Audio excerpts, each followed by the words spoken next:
So let's go ahead and get started here with the meeting. We have a lot of information to cover and 3 hours to do it in.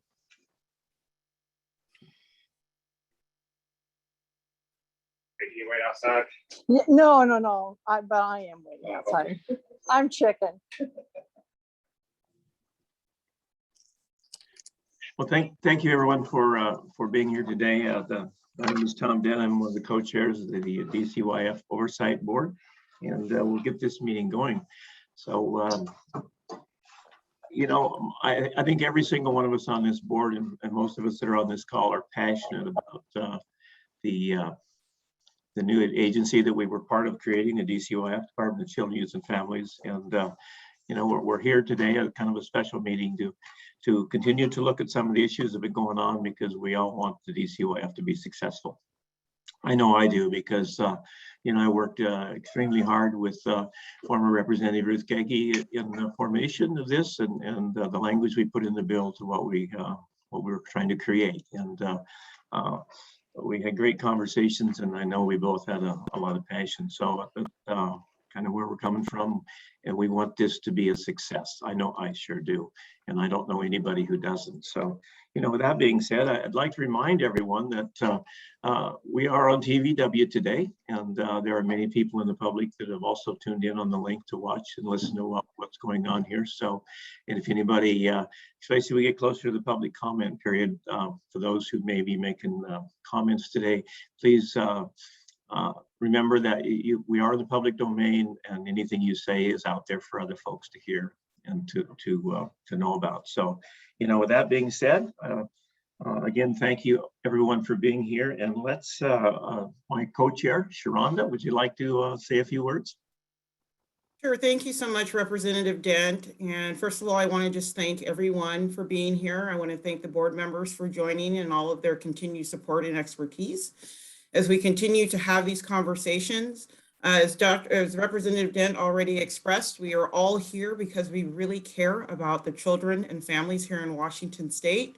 As we continue the conversation, what we know is that these are complex issues, and that we're here to seek some solutions together and to work together. So I'm encouraged that we are here wanting to be a part of making the lives for not only children, but for the workforce and others that are doing this really important and critical work. So I will look forward to this meeting with all of you. And I think I will turn it back over to you, Representative Dent. Well, thank you, and I appreciate your remarks. I always do enjoy working with you and your passion for our children of the state of Washington. So, Krista, could you call the roll? Yes, happy to. So board members, again, please let me know when you're present once I call your name. Katie Byron. Annie Blackledge. Justice Bobby Bridge. Present. Senator Jeannie Darneal. Ben DeHaan. Good morning, Ben DeHaan here. Representative Tom Dent. Tom Dent's here. Sydney Forrester.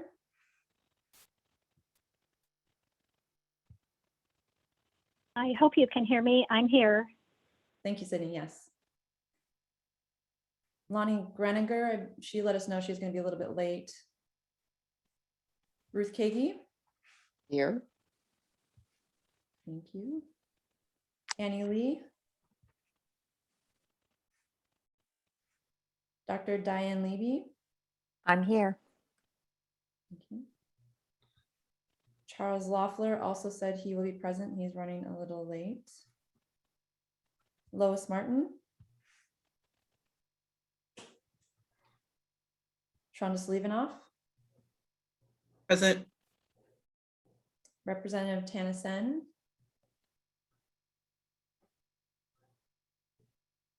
Senator Judy Warnick. I'm here. Thank you. And is Assistant Attorney General Stacia Haller on? I am here. Thank you, Stacia. Okay, I will turn that back to you, Representative Dent. Thank you, Chris. I appreciate that.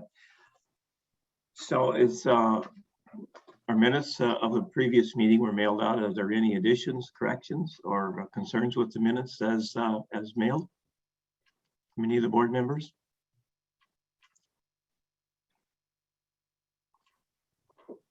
If not, then the meetings will stand as presented. Thank you. So we'll move into the next part of our our agenda would be the presentation from the DCYF, and we have I hope we have with us today the Secretary of DCYF, Ross Hunter, and Jenny Hedden to move into the next portion of our meeting.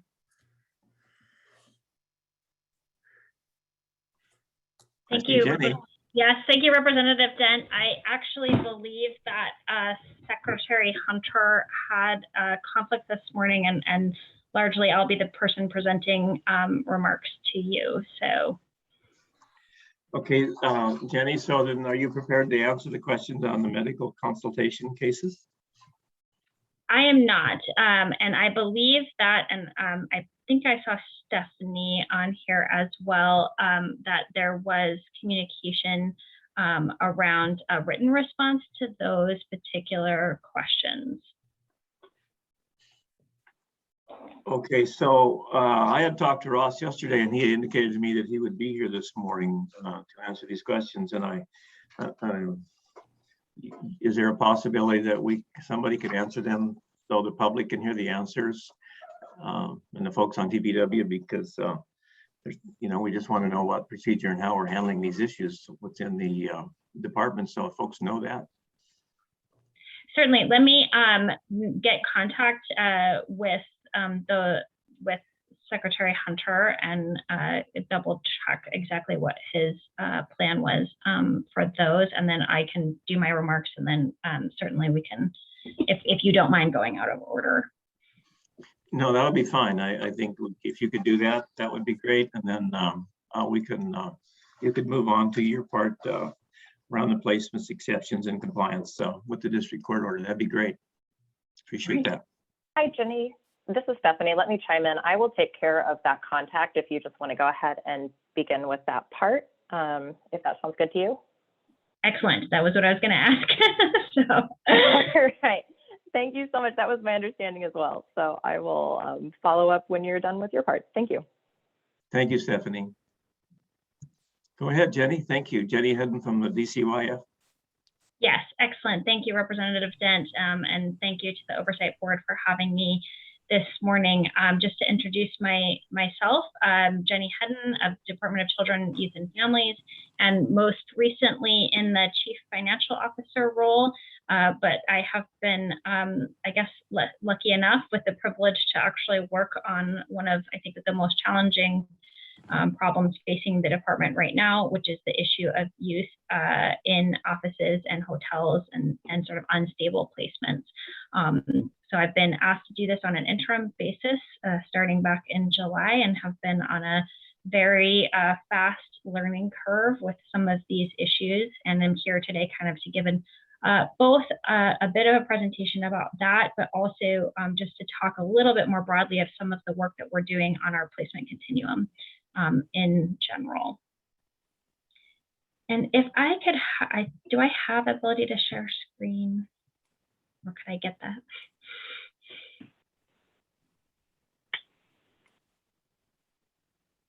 Yeah, we'll see if Nicholas, are you working on that right now? Yeah, Jenny, give it a shot. You should have ability to do it too now. Excellent, thank you.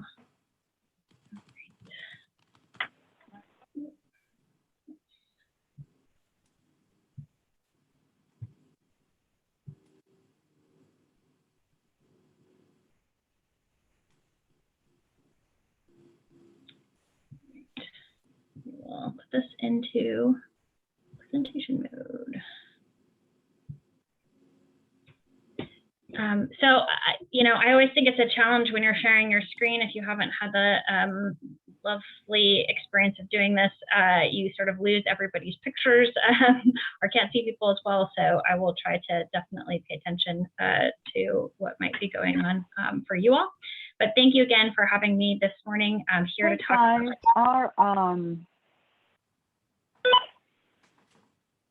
Is there a question?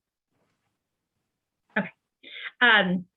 Here to talk again sort of about services and placements for foster youth, especially as it relates to potential sort of exceptional placements, what we sort of refer to as the constellation of issues around hotels, offices, stays, and night-to-night foster placements. So, you all know this better than most people, but just because we do have, some members of the public watching, I always like to kind of ground us first in what we're talking about in terms of numbers around child welfare. So this is a funnel chart you guys may have seen before, starting with that, we received in state fiscal year 2020, and we haven't updated this yet for state fiscal year 2021 that just ended here shortly a couple months ago. We received over 115,000 requests for interventions. Somebody called up our end harm line and had concerns about a family, or a family had concerns for themselves. Only 36% ultimately of cases where somebody's requesting an intervention get screened in to receive a child protective services response of some kind. And so one of the things you'll sort of hear me talk about today is the challenge, I think, that where some families are running into challenges and are in conflict or crisis and are really, but don't rise to the level of getting screened in for a child protective services response. And that's certainly how we handle those families and interface with those families and get upstream of some of these challenges. Definitely one of the things in front of us. And then obviously we actually only end up placing a very small percentage of the time when you sort of look at the overall requests for intervention. So just kind of grounding us in sort of the groups that we're talking about here for child welfare.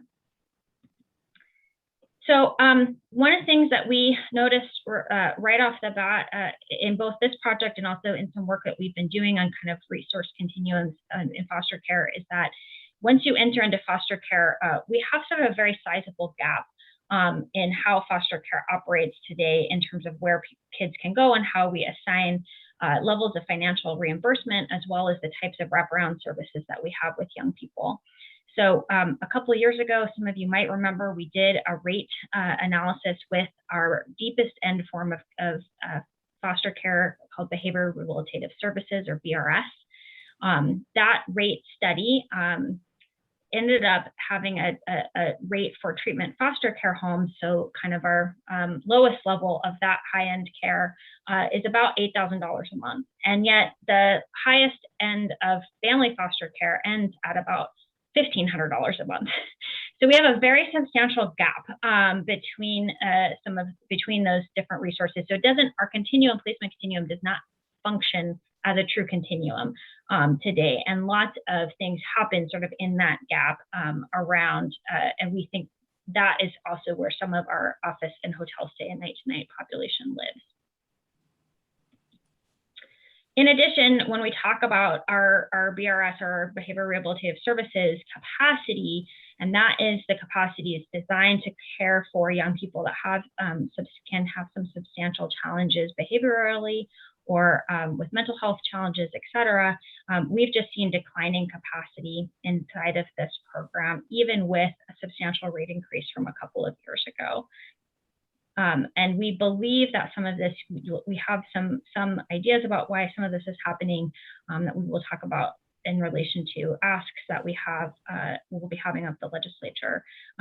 But you can see that just in the same sort of time period that we've experienced sort of an increase in hotel stays, we've seen declining BRS capacity. So similar time periods on these graphs, if I went sort of backwards and forwards, we're looking at about the 2014 to 2021 time period. BRS is declining as a service in terms of number of services, and at the same time, the what we call placement exceptions really is just hotel and office stays have been increasing over the last 5 years. This really wasn't, for those of you who've been around for quite a while, this really was not a problem back in the sort of 2014, 2013 time period, but started to crop up in 2015 and then has sort of steadily increased.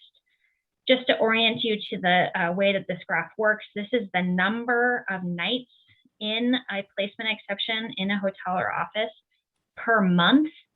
And so you can also see that we have a lot of sort of variability and seasonality potentially in the trend overall. That does not mean for any given month, like looking at those peaks where we're at almost 250, that does not mean we had 250 individual kids experience a hotel stay. It's that we had 250 nights. So if you had a young person that was in a hotel stay for the entire month, that one child would generate about 30 nights of, obviously 31 nights of hotel stay. So there, pull your bottom drawer out, right up to the left of the sink.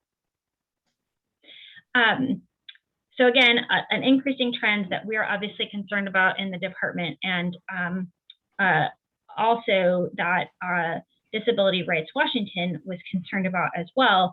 And so we have been under suit by Disability Rights Washington for a while now, partly around the issue of youth being in out-of-state placements, congregate out-of-state placements, but also around the issue of hotels and offices. And we'll speak a little bit more about that lawsuit, but also an exigent. Yeah. All right. Have a great day, ladies. Thank you. Of the child welfare system as well. Looking at this is our most recent data. We've been tracking our data related to hotel office stays very closely, especially since July, which is when we entered into a temporary agreement with DRW. And that temporary agreement has a number of provisions related to it. One being that we really needed to essentially largely eliminate the use of an office as a placement. And we have essentially done that, especially in the for most of the month of August. We did have two incidences where youth were in an office, but they were both under situations where the youth came into care or returned to care very late in the evening, and a hotel simply wasn't available. But you can see that, and these are actual numbers of youth per night. So you can see that we have kind of bounced around with the highest number of youth in a hotel at 13. And we are kind of staying in that sort of 11 to 13 children that are young people that are in a hotel or office on any given day across the state of Washington. These youth are these are happening predominantly right now in our region 4, which is King County, and our region 6, largely in the Clark County area. So kind of want to, shift a little bit from a specific focus on hotel stays, and we'll come back to them again here shortly, but also wanted to give you give an update or an opportunity to provide information to you about a project that I think is really aimed at the sustainable end of the use of hotels and offices. So one of the challenges that we had in our foster care system is that we didn't really understand the types of youth at a broad level that are in foster care. So we really wanted to understand better how many youth, what are they sort of presenting with, especially in terms of behavioral health challenges, physical disabilities, developmental disabilities, et cetera. And we wanted to understand what types of groups in foster care were most likely to experience an office or hotel or unstable placement. So we are undertaking a foster care continuum project inside of the agency, in addition to our work on office and hotel stays, because again, I think this is really the work that's going to lead to the sustainable end of that symptom of a placement continuum that does not function the way that we'd like it to. So we went to our friends at DSHS with the Research and Data Analysis Unit at DSHS. They have access, if you have not seen some of their research, they have access to a wide variety of data, especially Medicaid cleaning data, criminal justice information. They have access to our child welfare data. And we asked them to look at the kids that were coming into foster care, and predominantly their information as it pertained to those kids before they entered foster care. So in the 12 months prior to coming into foster care, what did they look like and what were they presenting with, to get a better sense of the types of challenges that youth have and the types of services that we need to make available to get them into appropriate placement. They looked at the time period between July 1st of 2015 and June 30th of 2018, so 3 years worth of data. It represented over 25,000 children and youth placed into foster care during that time period. Obviously, we only have about 8,000 or less than 8,000 kids in foster care at any given time, so not all those kids stay for the whole time, but this was children entering into care during those 3 years. Again, looking at sort of medical claim data, criminal justice, and child welfare data, and their information before placement, and then looked at what happened to them post-placement. So essentially, what they were able to do with this data was develop 10 different categories of youth that we have in foster care. This is the first time that, I've probably not been around child welfare as long as some folks in this listening to this meeting, but in the 10 years that I've been involved with the child welfare system, this is sort of our first opportunity of getting a bird's eye view of what is happening for children in foster care, what kind of challenges they present with upon entry. So we have 10 groups. I'll be going through a little bit of information because, again, I think it's helpful to understand these groups and then understand how that relates to the children that are in offices and hotels and relates to some of the questions you had about sort of what's the makeup and characteristics of kids that are in offices and hotels. We take those 10 groups that they came up with and we categorize them broadly into 3 large categories. One is sort of low levels of support needs. That represents actually 75% of the children that come into foster care don't have significant diagnoses, significant health utilization, either physical health or mental health utilization. That could be because they did not have good access to healthcare or were in a state outside of Washington. We only have Washington state data for this research project. And but by and large, they appear to really be presenting as fairly sort of, typically developing children. 13% of the kids that entered foster care during the research study had either a developmental disability or a chronic complex health condition or both. And 12% of the group had moderate to high mental health and behavioral health support needs, and so some fairly significant challenges that they were presenting with in the mental health space. This is just zeroing in on 2 of our most extreme classifications, those 10 groupings that we have. It just shows kind of a snapshot, and I'll also show you some additional data here. We have quite a bit of information now on these 10 groups. Group I, and we gave them alphabet letters, so they go A through J. Group I, we call the internalizing group. It is mostly girls. High rates of depression and anxiety diagnosis, and extremely high rates as compared to the general population of psychosis diagnosis. So very deep end mental health diagnoses. They also use a lot of crisis services, emergency department visits. They have suicide attempts, suicidal ideation, high rates of substance use disorder, self-harming, et cetera. So really significant mental health challenges.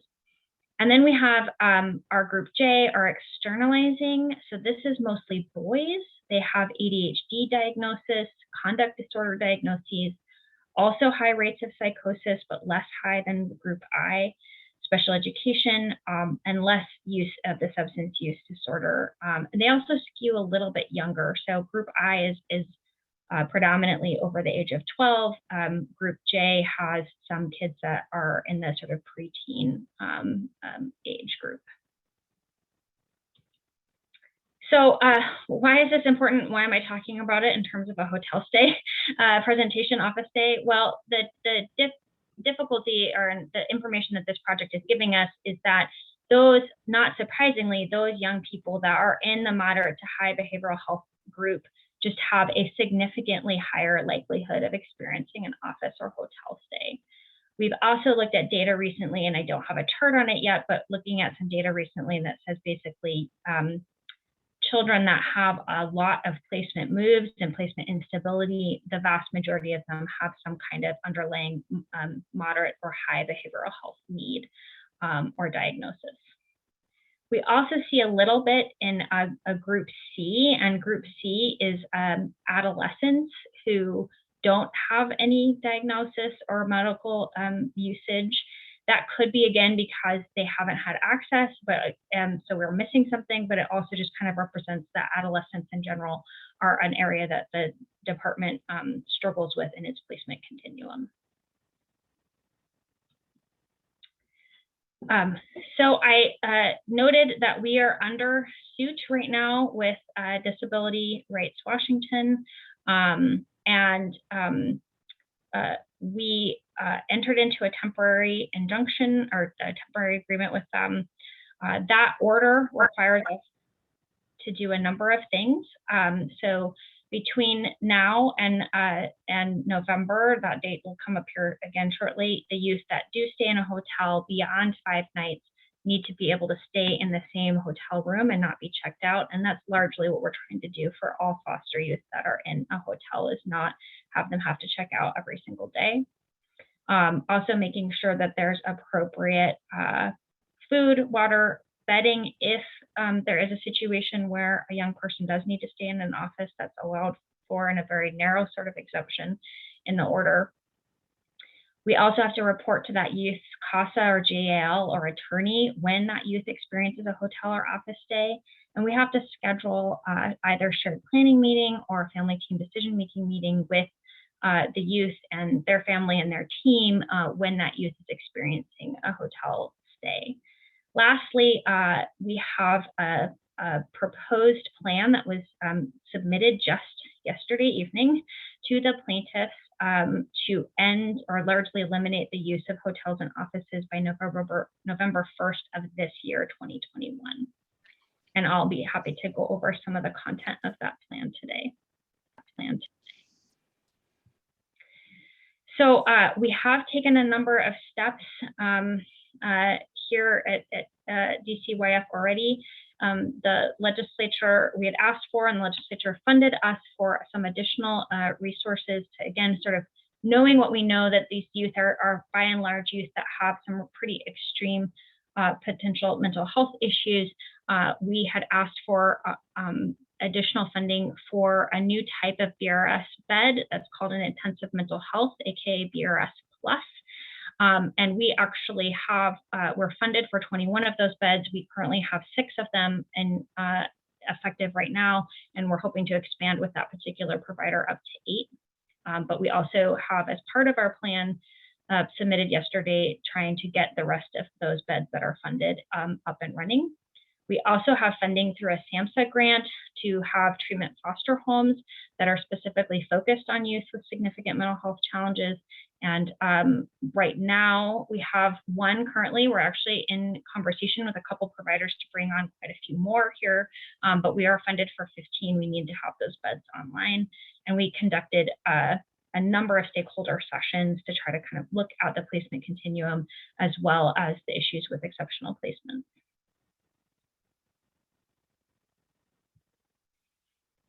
We also recognize that this is not a problem solely owned by Department of Children, Youth, and Families. So this is really what we're seeing is quite a bit of situations where families are challenged by the youth that they have. They're either exiting from a hospital stay, they're exiting from juvenile detention, and the families are really stressed about taking those children back home.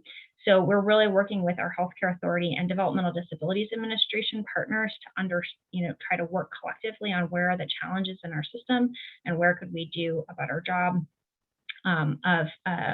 of collaborating and then asking for potentially new resources. So we've had cross-system collaboration meetings happening for the past 2 years between the 3 systems. We have joint ask decision packages that will be coming up on this next legislative session. We've implemented clinical rounds. So we actually take specific cases where there's cross-system involvement to a combination of staff from Healthcare Authority, Developmental Disabilities Administration, and us. And we're also working with hospitals and detention facilities to sort of figure out this question of for youth where parents feel that they cannot pick them up, what are some safe discharge and what are sort of the gaps in services that are preventing families from feeling like they can have this young person in their home. Jenny, we have a question that came in the chat here. Is there any consideration of returning youth to their home of origin and providing intensive home-based services? Yes, and so I think actually I'm going to stop this share and I want to bring up the plan that we have submitted to plaintiffs, because I think that will show you some of the steps that we're planning on taking, and that certainly is one of the efforts that we are currently trying to put in place. So let me just switch screens really briefly, but I'll also pause here for a minute. This might be a good pause for any questions about some of the data that I've presented thus far.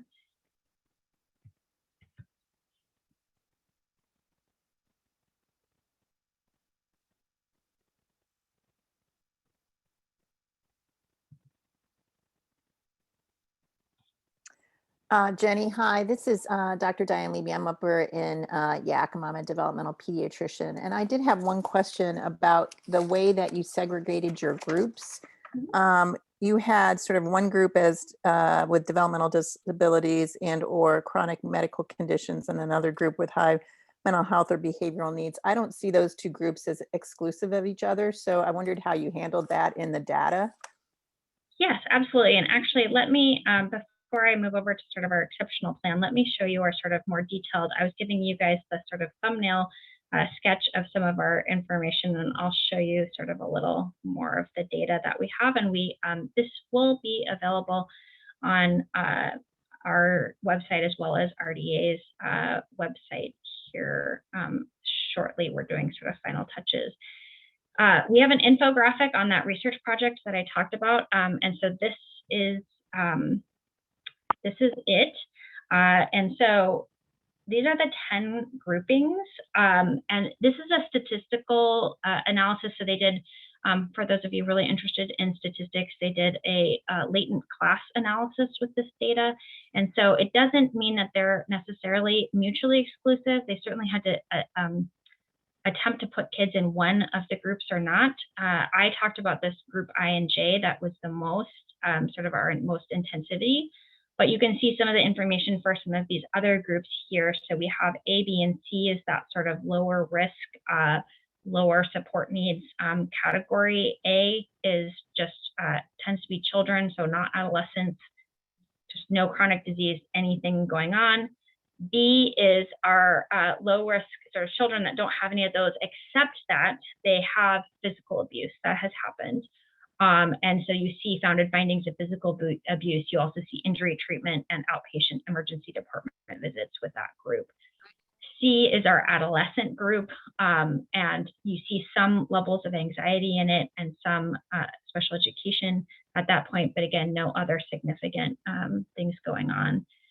So for D, E, and F, these are these children with chronic complex disease and developmental disabilities. I think you bring up a really excellent point, which is that, especially in this work, that the children and youth that probably struggle getting services the most are youth that have a combination of a developmental disability and a mental health condition.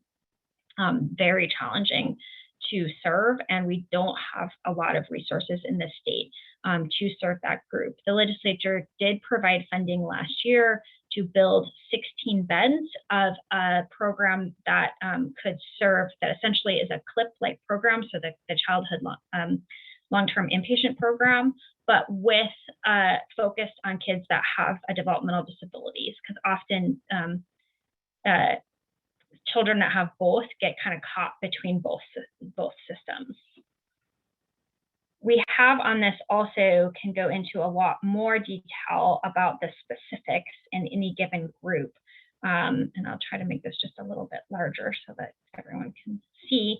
But really a lot more detailed information here about the types of mental health diagnoses. This is a heat map. So essentially as the cell gets larger or gets darker, there's more of that for these groups. And so you can see again that column A, just 0% largely across the board, but those that they get more, there's more of that.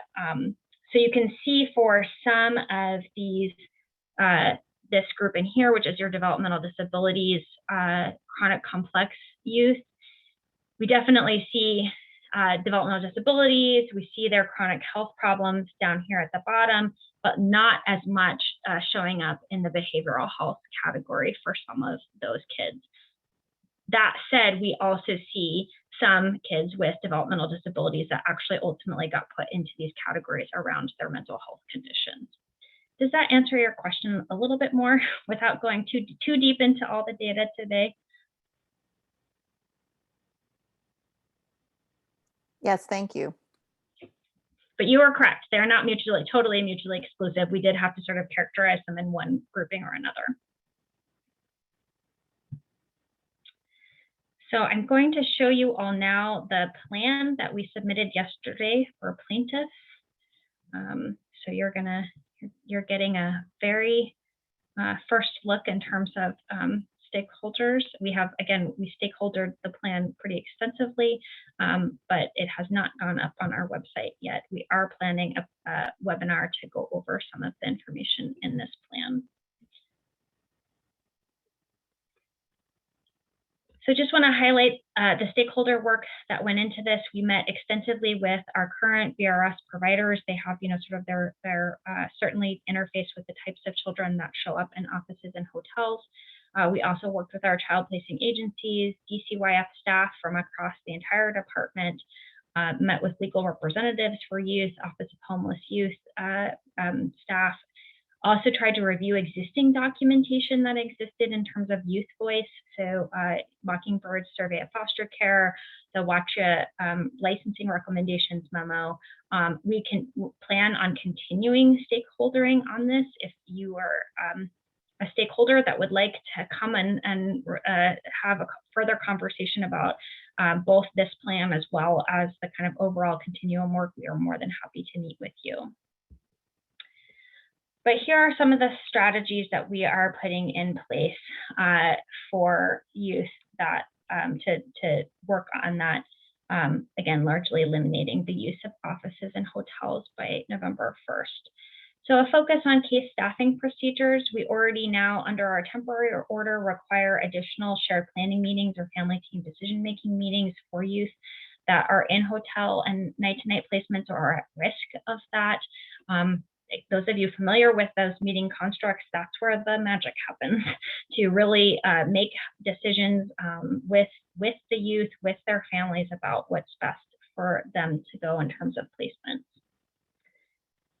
We also want to develop and implement a more standardized procedure across the department for staffing these complex cases, ideally resolving them more at the local level if possible, but also having a way for those types of cases to have additional staff brought in that may have specific expertise, like especially in the mental health or other systems. And we are also looking at the creation, we already have partial funding for this, to have liaisons in each of the regions that can work with the mental health system as well as with developmental disabilities system to look at making sure that our kids that are in foster care are receiving the full suite of services from both of those systems as well. And organizing a regular statewide placement consortium where youth that are in sort of unstable placements or experiencing placement disruptions can be brought, and cases can be brought and staffed between our headquarters, our field operations, our potential placement providers. We want to make sure that youth are meaningfully involved in that referral process and looking at their own information and adding their own information to that referral process. The way the plan is laid out is that each of our strategies then have deadlines associated with them. And again, this will be available on our website within the next week or so, and you can certainly spend more time with it. But when you talk about sort of looking at placement, return to family of origin, or also preventing entry into the foster care system, it's one of the strategies is looking at pre-placement supports. So we are looking at an opportunity to develop memorandum of understandings with entities that tend to have issues where parents are struggling with picking up their children from these locations, or refusing to pick up their children from these locations. And can we set forth a way that we're going to work together, and what can the child welfare system bring to the table in terms of supports for those families? John, I believe this also, your question really pertains to one of the strategies in 3. So we know we need to develop additional placement resources, especially for children and youth with intensive needs. We talked a little bit in the PowerPoint about our behavior rehabilitative services intensive mental health program that's funded. We want to continue making sure those beds are being brought online and available. We also want to make sure we're really maximizing the treatment foster care option, again, funded by that SAMHSA grant, but ultimately will be part of BRS capacity. And but C is really where I think folks might have interest, or Donna, to your question, when a child looks like they're at risk of placement instability, or they're in a temporary placement, using that shared planning meeting, using that family team decision-making meeting, what can we do to potentially revisit options around placement? That could be placement with kin. Ideally, that would look like return home. We could look at previous foster placements, et cetera, but we just know that children do better when they're able to be safely able to be with their families, or we can place with kin. And we want to understand what are the suite of services that could wrap around a child so that they can go home, or they can be placed with kin. And that's going to be some of the work that we're looking at happening as part of this plan for November 1. Jenny, this is Ruth Gagey. I just wanted to ask a quick question. There are several references in the materials you provided and the materials you're going over, and I really, really compliment the work the department has done to better understand the population of youth who do have extreme needs. But this issue of the nexus between developmental disabilities and behavioral health and child welfare, I agree with you that it's getting into the child welfare system is not helpful for families in many cases who it's not an issue of abuse or neglect. How much progress have you been able to make in having developmental disabilities and behavioral health who can provide these services without the involvement of the court, in getting them to really be able to take that responsibility and serve these children effectively? Yes, I think so. You know, one of my observations, and now I've been sitting at the table with these cross-system collaboration groups for a couple of years, is that in certain ways, DCYF is the most well-positioned to be able to signal to those other systems when we find a gap, actually, because sometimes I think it is hard for Developmental Disabilities Administration and Healthcare Authority, certainly, which is really essentially running a very large insurance program, to understand where are the gaps happening for families on the ground. And we kind of see it up close and personal because we're getting involved. So some of this has been information sharing with those entities.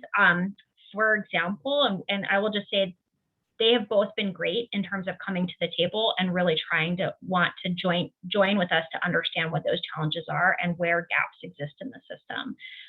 Just give you an example right now, one of the things that's happening is that the wait times for CLIP, the inpatient program, children's inpatient program at healthcare run by Healthcare Authority, is running a wait list of 6 to 9 months to get in.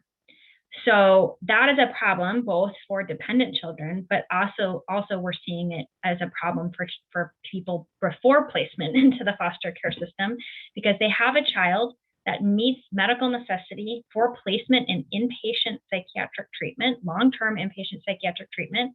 And what we tell that family right now is, we know that that's going on, and now you have to wait 6 to 9 months to get your child into that placement. That is just untenable. It's hard for the foster care system to pull it off, let alone a family that's sort of sitting out there struggling with these challenges and may have other children in the home that they also have some concerns about.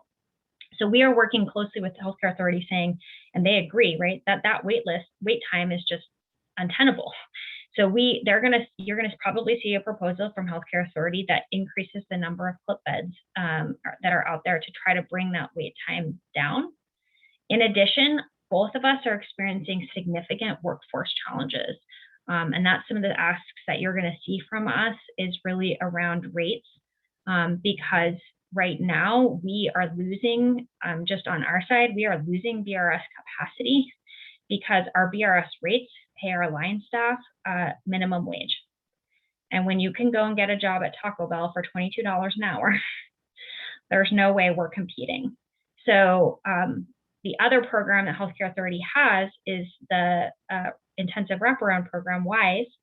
Well, WISE is also now starting to experience wait lists because they can't get the workforce to staff the intervention. So again, we're asking families with a child that has some very intensive needs to wait. And that's where we're seeing a lot of challenges develop. The child potentially goes to inpatient treatment at Seattle Children's. Family gets their first break in however long with that child being an inpatient, and they're like, I cannot take that child back home without some kinds of support. So it's identifying where are those gaps in the system that we need to sort of fill in around. And that's where the conversation between us and the healthcare authority, I think, has been super helpful. We identify those gaps, and then we figure out mutually like which agency is best positioned to fill them. Does that help answer your question? But we certainly see it. It's part of the reason, the request for those 16 beds that were aimed at children that have both a developmental disability and a mental health condition. Really, I think some of that request came from our cross-system meetings where we said, hey, this is a real problem, right? Mental health is pointing at DD, DD is pointing at mental health, and the kids get caught sort of in the middle and they end up in the child welfare system. They should not have to come to the child welfare system to get their needs met. And so how can we ask for something that fills that gap? Jenny, Representative Sen has a question. Yes, thank you. Thank you, Chair Dent. Jenny, especially your comments just now about the first time that families are getting a break. I didn't see anything in here about supporting respite or expanding respite. And then under 3C, you list a number of services, but not FRS. And I know with some of these, you have it higher up, but in particular in that 3C category, seems that FRS would be an important thing to have in that spot as a tool. And so I'm wondering if you could talk about that. And then thirdly, wondering, so I've heard concerns that when families want to access FRS, they have to call the 1-800-END-HARM line, which is the kind of intake line for CPS. And yet the whole point is we're trying to not have those families in CPS, but just to get help. Is the number on your funnel, does that include those families who are just looking for FRS services and aren't trying to get into, quote unquote, trying to get into child welfare? And is there any discussion about having a different entry point so families aren't turned off right from the outset because they're worried that they're going to get, trapped in child welfare? Yes, excellent questions. So, respite is difficult. And I think to some extent, the difference between 2 and 3 on the strategies here is 2 is really about pre-placement in foster care. So what are the types of supports? That's why you see FRS show up there, because really trying to differentiate between the types of things we offer families before placement. C, this strategy is really about a child's independency. How do we then get them back home potentially? And so certainly similar services could be provided in both, but that's sort of the differentiation in the strategies.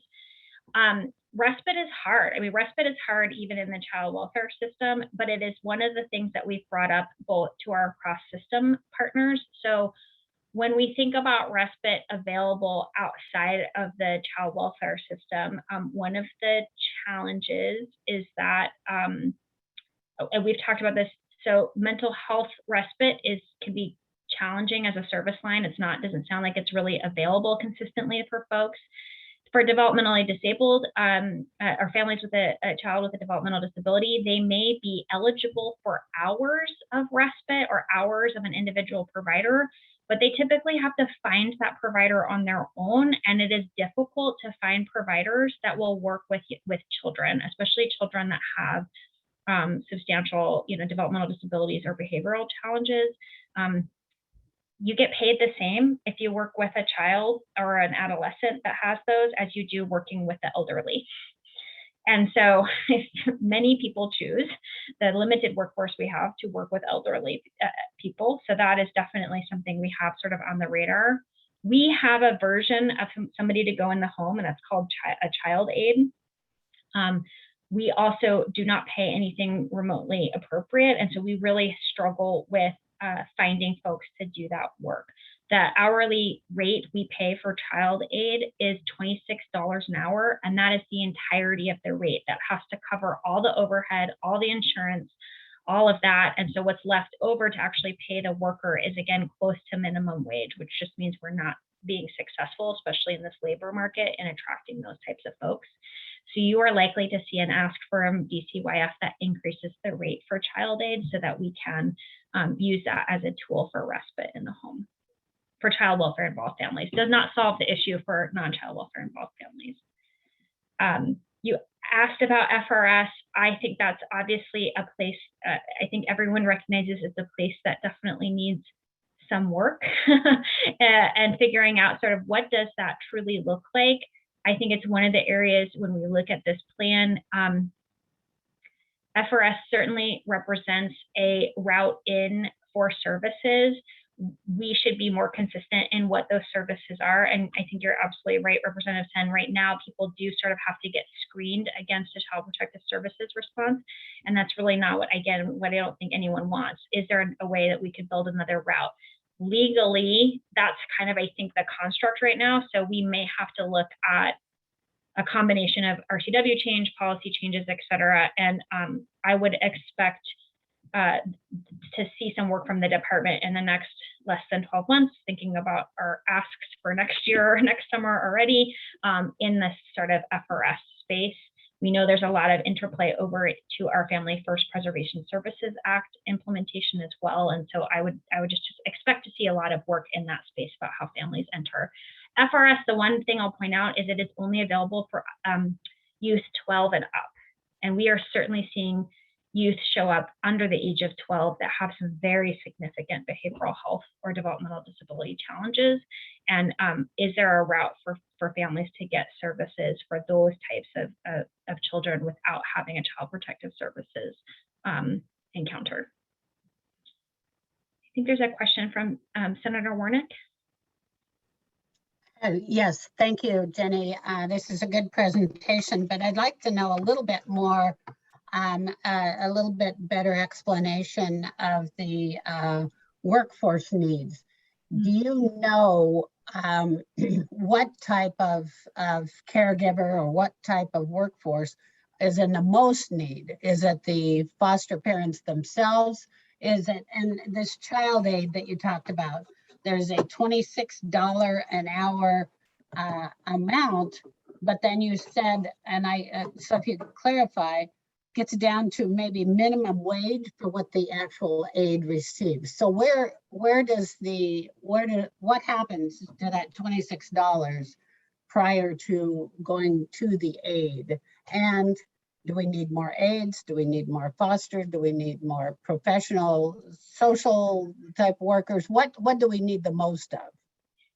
Yes, all of the above, but of course that would be my answer. But no, if you have to, yeah, I know we don't live in a land of unlimited resources, so so definitely understand the need for prioritization.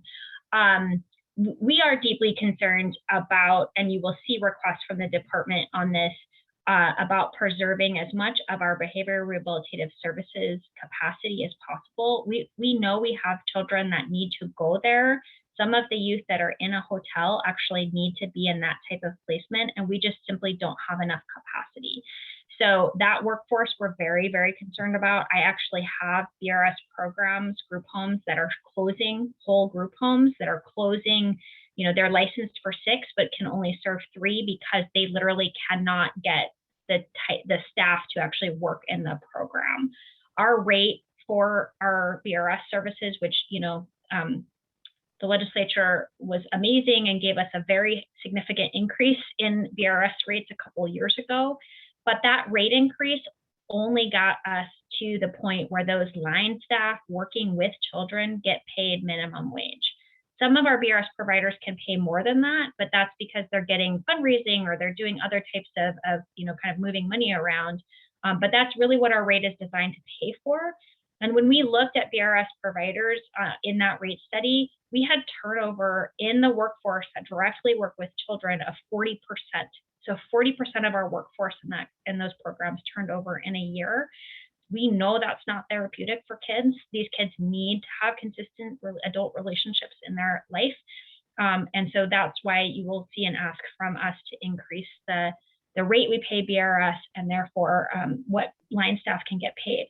You asked specifically about child aid. So the challenge is that for child aid, I go contract with a child placing agency, for example. So let's say I'm going to go contract with the YMCA, who's one of our child placing agencies. I pay them $26 an hour for that entire service. So that means, again, we don't let them operate without insurance, for example.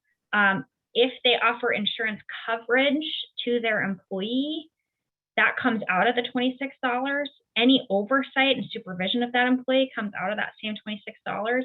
So all of that goes into it. And that's why by the time you actually are paying us a wage to that line staff person, they are only potentially getting maybe at minimum wage or slightly above minimum wage. We have not been able, so we have high, if you ask me to prioritize, I would prioritize sort of that child aid and getting that rate up, as well as getting the rates up for our BRS services. We have to keep that capacity online.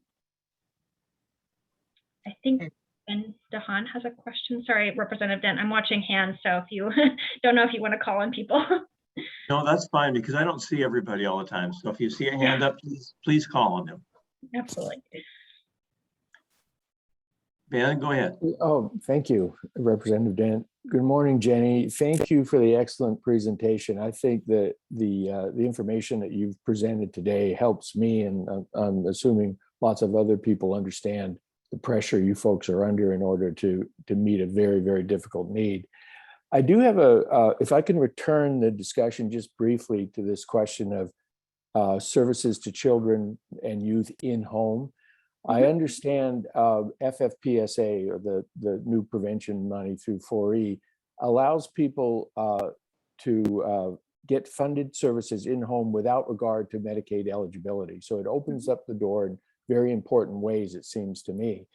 But then we have this question of, why do families have to come through the child protection door in order to access services? Does that mean that currently the policy is that children and youth have to be dependents in order to receive in-home services? Is that the policy that you were referencing? No, so certainly families can and do receive services prior to dependency. We would like to make that sort of suite of responses, more consistently available. I think the real question isn't prior to dependency. It's actually prior to even having a CPS investigation or family assessment response. So it's even earlier, right?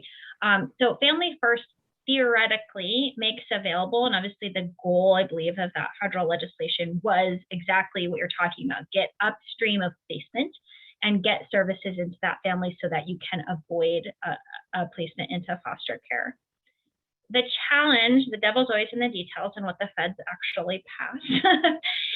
The challenge that we have encountered thus far in terms of setting up some of those systems is that you are required to enter information about that family into the child welfare case management system if you're working with that family.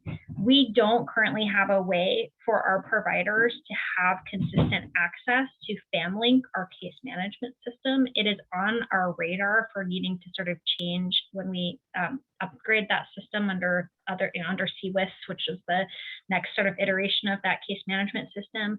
But until we unlock that challenge, I think it's going to be difficult. For example, I think some of you want probably community-based organizations to be able to work with these families. You want to get federal money for that work. Until we sort of unlock that challenge of who's doing that work and how they enter that information into our data systems, I think it's going to be a little challenging. So it's certainly on the radar to do. Are we going to be able to do it in like the next year or two? No, that is not sort of our plan right now. The majority of families receiving services under Family First would have to be in the family assessment response pathway. So they'd have to screen in for a response of some kind. So it isn't enough then just to determine that they're candidates for potential placement in foster care. They have to actually be involved in some discernible way with the public child welfare system in order You to do that. essentially need a caseworker that's associated with the child welfare system working with that family. They have to, in order to access Family First money, they have to have a specific plan associated with that family, and that planning and data entry has to, right now in our system currently, has to happen by a DCYF Child Protective Services worker. Great, thank you for that. I appreciate it. I know we're running sort of short on time and we've got some more questions. I just wonder whether or not you all want to hear just the last two strategies that we sort of have in the plan, or do you want to do questions? It's definitely your choice. Let's hear the strategies. We'll make time for questions. We'll make this work. Okay. Jenny. Excellent. All right, so I'm going to keep going. This option, part of the reason I wanted to get to it is this is the option I'm the most personally excited about maybe in the plan, because I think it represents some real innovative thinking and listening to sort of the needs of young people.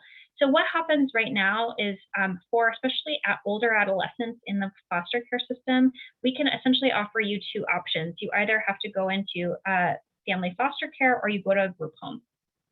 That's it. Those are the two options. We have many older adolescents in particular who are not interested in either option. And so they are refusing placement and they end up in a hotel because they are refusing placement.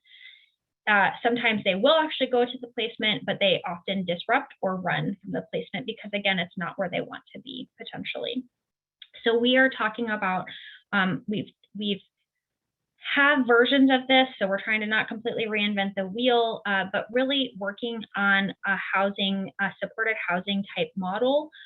We're calling it the Emerging Adulthood Transitional Living Program model that would be aimed at youth that are sort of potentially capable of living a little bit more independently, not a good fit for a family foster home, not a good fit for a standard staffed residential group home right now.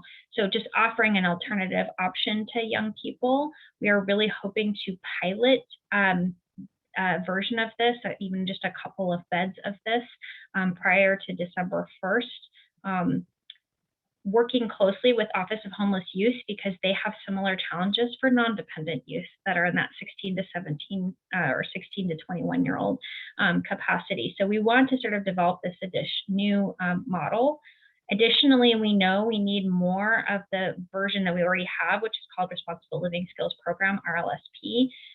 Rates are also a challenge in RLSP. RLSP rates have not probably been increased, I think, in at least over a decade, if not longer than that. Also, there's statutory requirements on RLSP. So basically, you have to have essentially no behavior, no criminal history, et cetera, in order to be eligible for RLSP. We think more kids could go into that type of programming. And so we probably have some future work to do around thinking about what the requirements are for that particular program. And then the last set is sort of reducing barriers to providers to, again, make sure that they can stand up more resources and or take kids that have some significant challenges. So we heard extensively, both from children and youth and from providers, that one of the challenges is that our current WACs are pretty vague, but they're also clearly aimed at younger folks. So you have things like, if you live in a group home, we have to lock up all the bathroom cleaning materials in the group home. Things that where, you know, really there may not be a safety issue for an older child, but our WACs don't really flex very well for developmentally appropriate practice. They also sometimes are not consistently interpreted by staff. And so we want to work on that issue internal to DCYF. We're also talking about, this has happened again, sort of sporadically throughout the department. We want to make sure this happens more consistently, organizing pre-placement meetings between providers, potential foster parents, caseworkers, program managers, youth. So where we have a youth that has particular challenges, you know, sometimes we sort of send out the information on that youth and all the providers like, oh, I'm not sure I can take that youth. If somebody is interested, we want to sit down in advance and really talk about how do we deal with potential safety concerns and mitigate those safety concerns. Often when we're placing a youth that have some more extreme challenges, mental health or otherwise, what happens is that eventually something will happen, an incident will happen in that foster home, an incident will happen in that facility. And we, having talked about it up front, potentially helps us mitigate those challenges. And lastly, you know, we have want to do some work on how our child licensing division, Child Protective Services response works for foster families, for providers. Make sure, you know, there's not always a lot you can do to make an investigation feel good, but we want to make it as least damaging to both our caregivers and the child as possible. So we think we have some work to do on that process. And then just creating some standing meetings between all the parties that need to be involved to make sure that new proposals for new programs, new providers, et cetera, can be handled quickly. Those are the strategies. In the plan, our sort of last component, which is not, and you see again, lots and lots of deadlines. It's not a plan without what's the timeline, or are we actually going to accomplish all this? But our last component is talking about data tracking and quality assurance, and so making sure that we have a plan for that. We do have a steering committee working on this problem that is made up of the top levels of the agency, and we meet weekly and we review the data related to office and hotel stays, and we'll also now begin reviewing our progress on implementing this plan. With that, I am happy to answer questions about anything I've presented today. And I can thank you, Jenny. Thank you for that great report. Senator Warnick had a question that I missed a few minutes ago. Senator.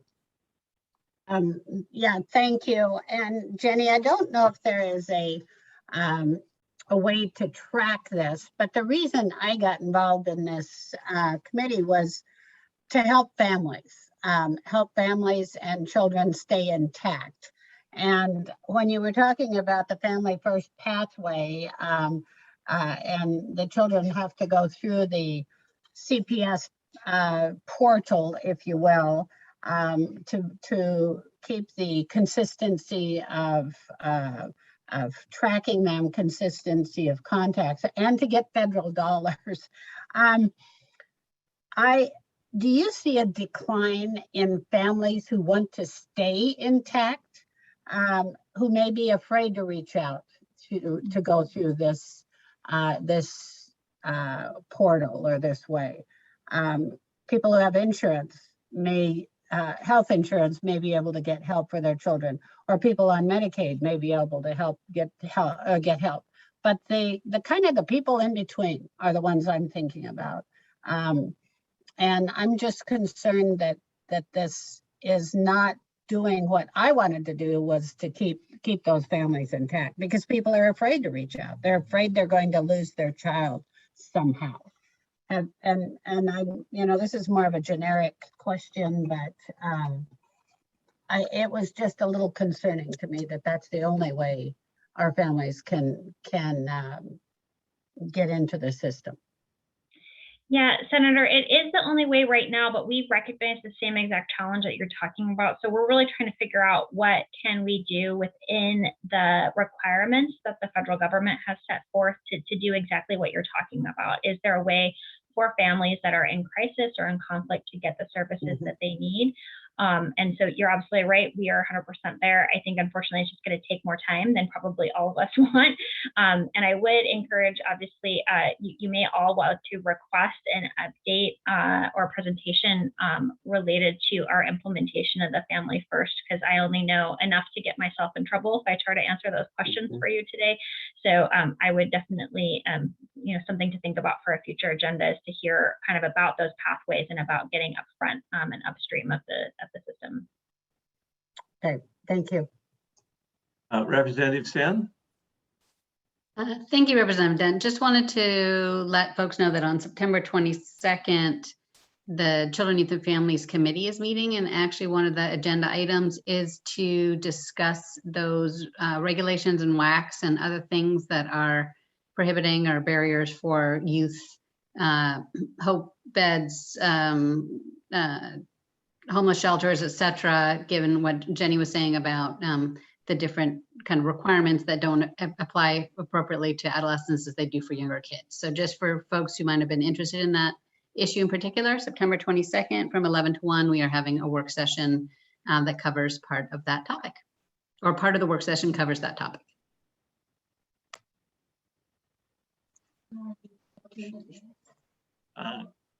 Lois Martin, did you have a question?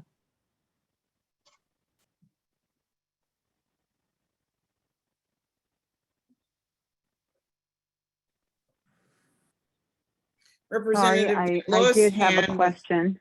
Oh, I did have a question, but it's a little bit loud where I am right now. So if it's all right with you, Representative Dent, I'd like to type my question and have Nicholas share it with the group. Okay, that's fine, Lois. Thank you. Ruth Thank you. Katie? Thank you, Representative Dent. Jenny, in the exceptional placement report and recommendations that was provided to the Oversight Board, there was a reference to FCAP, the program that Harborview runs, to really do an in-depth assessment of the needs of youth who are experiencing a lot of behavioral problems and placement disruptions. And it stated that FCAP was scheduled to be have a fund reduction. And I just wondered, apparently the department was relooking at that. That seems like a valuable resource. And I just was wondering where that stands at this point. I'll have to get back to you on the reduction. I do know that one of the challenges was that, last summer, we were doing 20% reduction exercises given what was sort of happening with the state budget. And so it may have been wrapped up in some of those conversations. Obviously, that dynamic significantly changed. And so I do not believe off the top of my head that we have any planned reduction, long-term reduction for FCAP. I think it was one of the things that was an option that was on the table when we had to present, the usual litany of terrible things that we have to do for budget reductions. We definitely have had that conversation about FCAP. I revisited when we did this plan, did not want to, not reinvent the wheel by any stretch. So we looked at all those additional recommendations made last December. We are figuring out, I think as we've developed that case staffing procedure, we're figuring out what would be helpful. Like, are there outside resources like FCAP? FCAP is great. The only challenge is that they provide a very in-depth report, but that takes time. And so what we want to see is could we when and where would we apply them, or could we actually give additional resources to Harborview to do some specific in-depth work more quickly on some of these cases to give us some of those recommendations. So it's definitely still on the table. You just didn't see it represented explicitly in the plan that I just showed you. Okay, and I have a quick second question. WISE, as you indicated, is experiencing staffing challenges, as I know many behavioral health programs are. But I'm wondering, I don't know that WISE has been implementing King County, which is the county of showing tremendous need and a lot of hotel placements. Is WISE operating in King County now, or when will it be? It is available in King County. I think right now what I am hearing from, I actually am hearing bigger wait time problems in other counties, not King right now, for WISE. And so I don't, it is certainly part of it. I think the challenge, one of the things we've identified, we've been working with our partners at Seattle Children's Hospital. One of the things they've identified, and I think they do have preliminary funding for, is, you know, my analogy, and I'm not a clinician, I always say that, is we do a thing sometimes in the mental health side of the house where we essentially take somebody who's in the equivalent of an ICU bed, right? They're in inpatient psychiatric, and then we just send them home. And sometimes WISE can wrap around, but sometimes also that family might need other types of step down that isn't WISE. And so Seattle Children's, my understanding, does have funding from Healthcare Authority for a pilot of what's called an intensive outpatient program or a partial hospitalization program. So that's where the child is starting to go home at night, for example, but coming back to the hospital during the day. I think those types of things. So WISE is great. It's definitely part of the solution set, but we may also need some other options as kids step down from that type of intensive placement.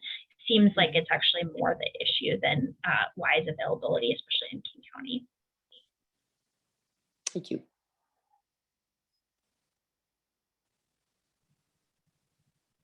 Do we have any other questions from the board?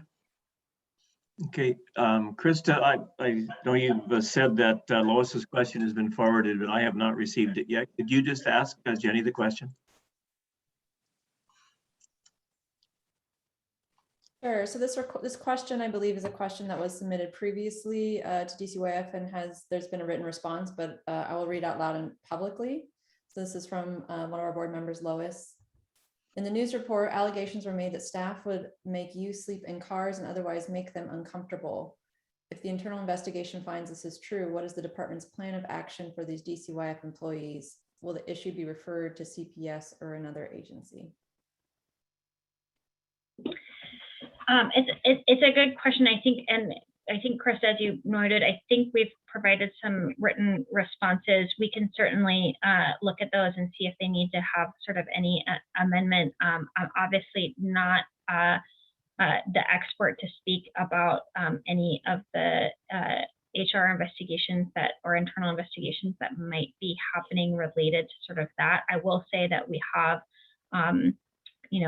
clearly communicated to field staff that, and this is under the temporary order we are under now, that obviously staying overnight in cars is not an option outside of, we have transport time clearly that could happen to a particular location for placement, but outside of that is not happening. And we've provided extensive sort of direction to all of our field staff along those lines, as well as other things like if a youth does end up in an office, that appropriate bedding needs to be made available. We have that in every single office that is experiencing a hotel that could potentially experience an office stay. And so, and we are happy to share with the board the guidance that has gone out to field staff on these topics, if that would be helpful. Thank you, Jenny, for that. I appreciate that. Is there any other questions from the board? Well, I have one that I've been saving just in case we had enough time. So, and it goes back early on your presentation, Jenny, and actually I think it's one we talked about when we had a meeting here recently. But on one of your slides, it talked about foster care levels. And so I assume that means perhaps that we have foster parents trained or prepared to handle different types of children, with their different behavioral needs or special needs, whatever that might be. So could you just kind of explain that a little bit about what your bullet point meant on the slide? Yes, excellent. So if you kind of recall the other slide too, where I sort of talk about that we have some gaps in our system, we actually, and that research project we're doing with the RDA group, that was really related to what we call foster care continuum project. That is ongoing right now. And so what we're looking at as part of that project is essentially how do we know what type of foster home or what types of supports a young person may need. And so that project is really aimed at taking some of the data we've now gotten from RDA and actually making that type of data more available to social workers, because that was all based upon information known about the child before they came into placement. So if we know a child is coming into placement with significant physical health needs, developmental disabilities, mental health needs, we should be doing a better job of matching that child with the appropriate level of placement and types of supports. Right now, we have a system, I think we can all agree, that sometimes forces kids to sort of fail up the foster care continuum. We try you in a regular foster home, maybe without extensive additional training and additional supports, and child is unsuccessful in that, and we have to move you sort of up, and eventually the child ends up in a BRS placement. Well, along that road is a very traumatic road. If we know a young person is coming in with significant issues, mental health issues, or other types of things that would benefit from, for example, a BRS placement, we should try to get them there as quickly as possible. They shouldn't have to sort of go through all these other placements.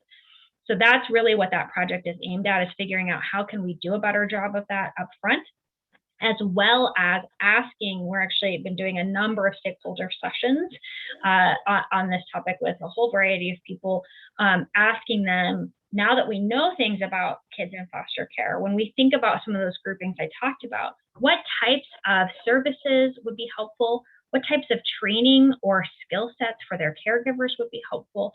And we're going to design a system. It's not just about how much we pay a foster parent. It's also about the other types of supports. And we'd like to make those supports available regardless of whether you're placed with a licensed foster placement or you're with a kin. And eventually, actually, what we'd like to do is provide some of those same resources and supports to bio families so that we can prevent placement or promote, make sure that reunification happens. So that's really the thrust of that. And we are in sort of information gathering phase and design phase. Obviously don't want to presume upon the board, but always happy to come back probably closer to the end of the calendar year or into next year. We will have more of that system designed, and we can talk a little bit more about exactly what you're talking about, Representative Dent, which is how do we have a suite of services? How do we give caregivers the skills that they need, and then do better matching for kids and their caregivers? Thank you, Jenny, for that answer. So again, I'll ask if there's any more questions from the board. And if not, Representative Dent, I think I've raised my hand, but I'm not quite sure. Okay, I don't see you on the screen. This is Ben DeHaan. Oh, Ben, okay, sure. Go. Oh, there you are. Now I see it. I'm sorry, Ben, I missed it. Oh, that's okay. Go ahead. Jenny, very, very quickly, is there anything in your analysis with RDA that would indicate to you that there are uniquenesses in the foster care population within Washington? Or do you think this is sort of emblematic of the problem that all child welfare jurisdictions have? I ask the question because it may be that some of our colleagues in other jurisdictions have done some work on this. I don't know if you've had input from other places that have struggled with the same issues. Yeah, it's an excellent question. To date, as far as I know, no other state has done the exact equivalent of the research that our RDA did, in part because I will just, give a shout out to the research and data folks here in Washington. They have an amazing data set put together that I think many other states struggle to replicate. So that is a huge advantage for Washington. We have met with several other states to share our work on this project, and then to hear from them. Many states are struggling with a lot of the same questions. So we've met with California and Texas, and I think we have a couple other states on the horizon. We're very interested. California has a professional foster parent model that appears to be working fairly well, and we are very interested in seeing which pieces of that we can adapt. California has also done some really great work about kids that have behavioral health or physical health challenges to get more Medicaid into the child welfare system and into their sort of supports, et cetera. And so we are in conversations with California. But to answer your kind of question, I don't think that we have a comparative data set in other states to say, is this unique or not? I do know, talking to my counterparts in other states, that many systems are struggling and increasingly struggling with kids entering into the child welfare system that are not entering because of abuse and neglect, but are entering because of the extreme needs or challenges those children have and their families' sort of inability to get the supports to have them safely in their home. And that represents a real challenge to child welfare systems like across the country. Thank you very much. Thank you. That was a great question and a great answer. Anyone else? Okay, so we've received several questions via email from the public. Some have been touched on a little bit through our questions, but before we go there, and maybe we won't be able to go there, do we have someone from the department who's willing to answer the questions on number one of our agenda on the medical consultation cases? And I know the answers have been, we have received written answers to these questions, but in order to make them public, do we have someone, if I ask the questions, that could read the answers? We know, yes, Representative Dent. Yes, I have them up in front of me, and so I am happy to again, for purposes of the public, at least give forth the answers that we've submitted so far, if that is acceptable. That would work for me. I'd like folks, and the questions were all submitted from the board, and so that really works well for me. So I'll begin, and we'll go as quickly as I can. But the question number one on referral and process. What types of cases are most likely to require medical consultation? Certainly. So per our policy, a Child Protective Services worker requests medical consultation when there's indicators of serious abuse or neglect. And so some of those examples could be broken bones and an explanation that doesn't match the injury, unexplained bruising, skull fractures, failure to thrive when there's not an underlying known medical condition, and situations where there is a suspicion of like a Munchausen by proxy condition. We also have in our policies, children at ages 3 or younger with a physical abuse allegation have to request, those cases have a MedCon requested for them. It cannot, when the alleged child abuse and neglect cannot be reasonably attributed to the explanation, and we think that a diagnostic finding would help clarify the assessment of risk or determine the need for medical treatment. The alleged neglect includes concerns that children are being deprived of food or are significantly underweight or being starved. The alleged child abuse and neglect can't, and so I think actually we have a couple more, but they are duplicates. So yes, those are basically the situations that where a medical consultation is requested. Thank you, Jenny. So the second question, can you please review the medical consultation process step by step, including but not limited to who is involved, what initiates a medical consultation, and when the Seattle Children's Safe Child and Adolescent Network becomes involved in a case? And then the sub question A is, during this process, when and how do parents or a parent advocate representative have an opportunity to engage with the medical consultation team or the social worker involved in the case? So medical providers are contracted to provide services under this contract. They have to be either child abuse certified or eligible for certification physicians, or have a combination of experience in child abuse and neglect work and a current occupation as a child expert at or above the level of a nurse practitioner.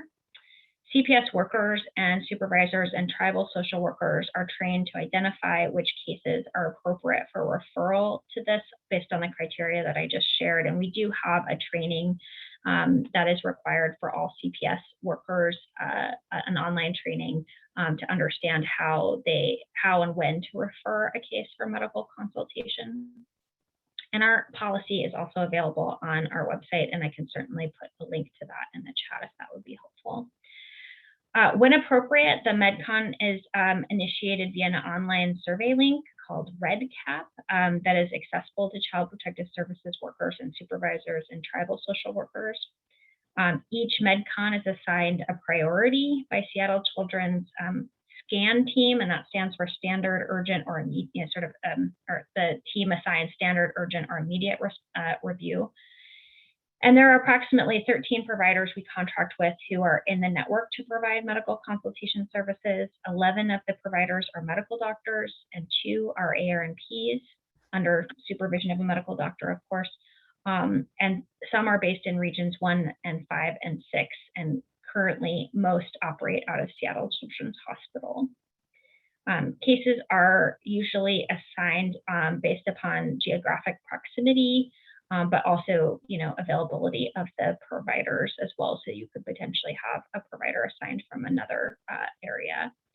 And the SCAN providers have the support of supervising doctors, as well as they do rounds where they get together, staff potentially difficult cases, and that team is provided training on a regular basis to ensure they have the most up-to-date information regarding research and new developments in this field. Thank you, Jenny. So question number 3, is there any independent oversight reviewing a family's case or the consultant's determinations? If so, when does the independent oversight get called in? So there's no formal oversight other than sort of the team that is working associated with that family and that through their child welfare, but also through their court case, their court oversight. So again, obviously the department does not have authority to remove children on its own. It requires determination by a court order to remove. Obviously, the information from this would be potentially involved in that, but that's the oversight is from child welfare workers or and the courts. So Dr. Levy, did you have a question? Yes, I did. I did not hear the answer, and I apologize if I missed it, about whether or not a family advocate or a family member themselves has any kind of involvement once the case has been sent to a medical consultation. You're right. I actually missed that portion because I forgot those 2 questions were sort of combined. So the provider from the SCAN team who assesses the child can participate in the family team decision-making meetings. So we've talked about those a little bit before, and court, or can be contacted by the parent or the parent's attorney to discuss the case. The parent obviously has ongoing contact with the Child Protective Services worker until the case is closed or is transferred to a family voluntary services or child family welfare services. And at that time, parents and children would have sort of ongoing contact with their caseworker who's in contact with the SCAN team and has the results of any assessment there. And the parent's attorney and attorneys and CASAs also have ongoing contact with the caseworker, who again is sort of the liaison potentially and receiving the information from the medical consultant team. Thank you, Jenny. Does that answer your question, Doctor? I don't. Yeah, I think so. Thank you. So question number 4, this is a long one, so we'll just break it. We'll just do it by pieces. So because I sometimes forget the question too, and then I miss the answer as well. But according to RCW 2644030, there are several potential steps that can be taken in a case where an expert medical opinion finds that child abuse, neglect, or sexual assault has occurred, and that the child's safety will be seriously endangered if returned home. Okay, so according to this law, a parent can request the opinion of a second licensed physician if the parent believes that the original expert medical opinion is incorrect. And this second opinion can come from a licensed physician of the parent's choice, or if the parent fails to designate a second physician, then the department may make the selection. So, A, how and when are parents in this situation informed of their option to request a second licensed physician option or opinion? I'm sorry. Sure. So that discussion takes place, usually in a conversation with the family, the scan physician, and kind of as related to their court involvement. Parents are in Washington State represented by counsel, have counsel appointed to them, and certainly the parents and or through their attorney or in consultation with their attorney can request that second opinion.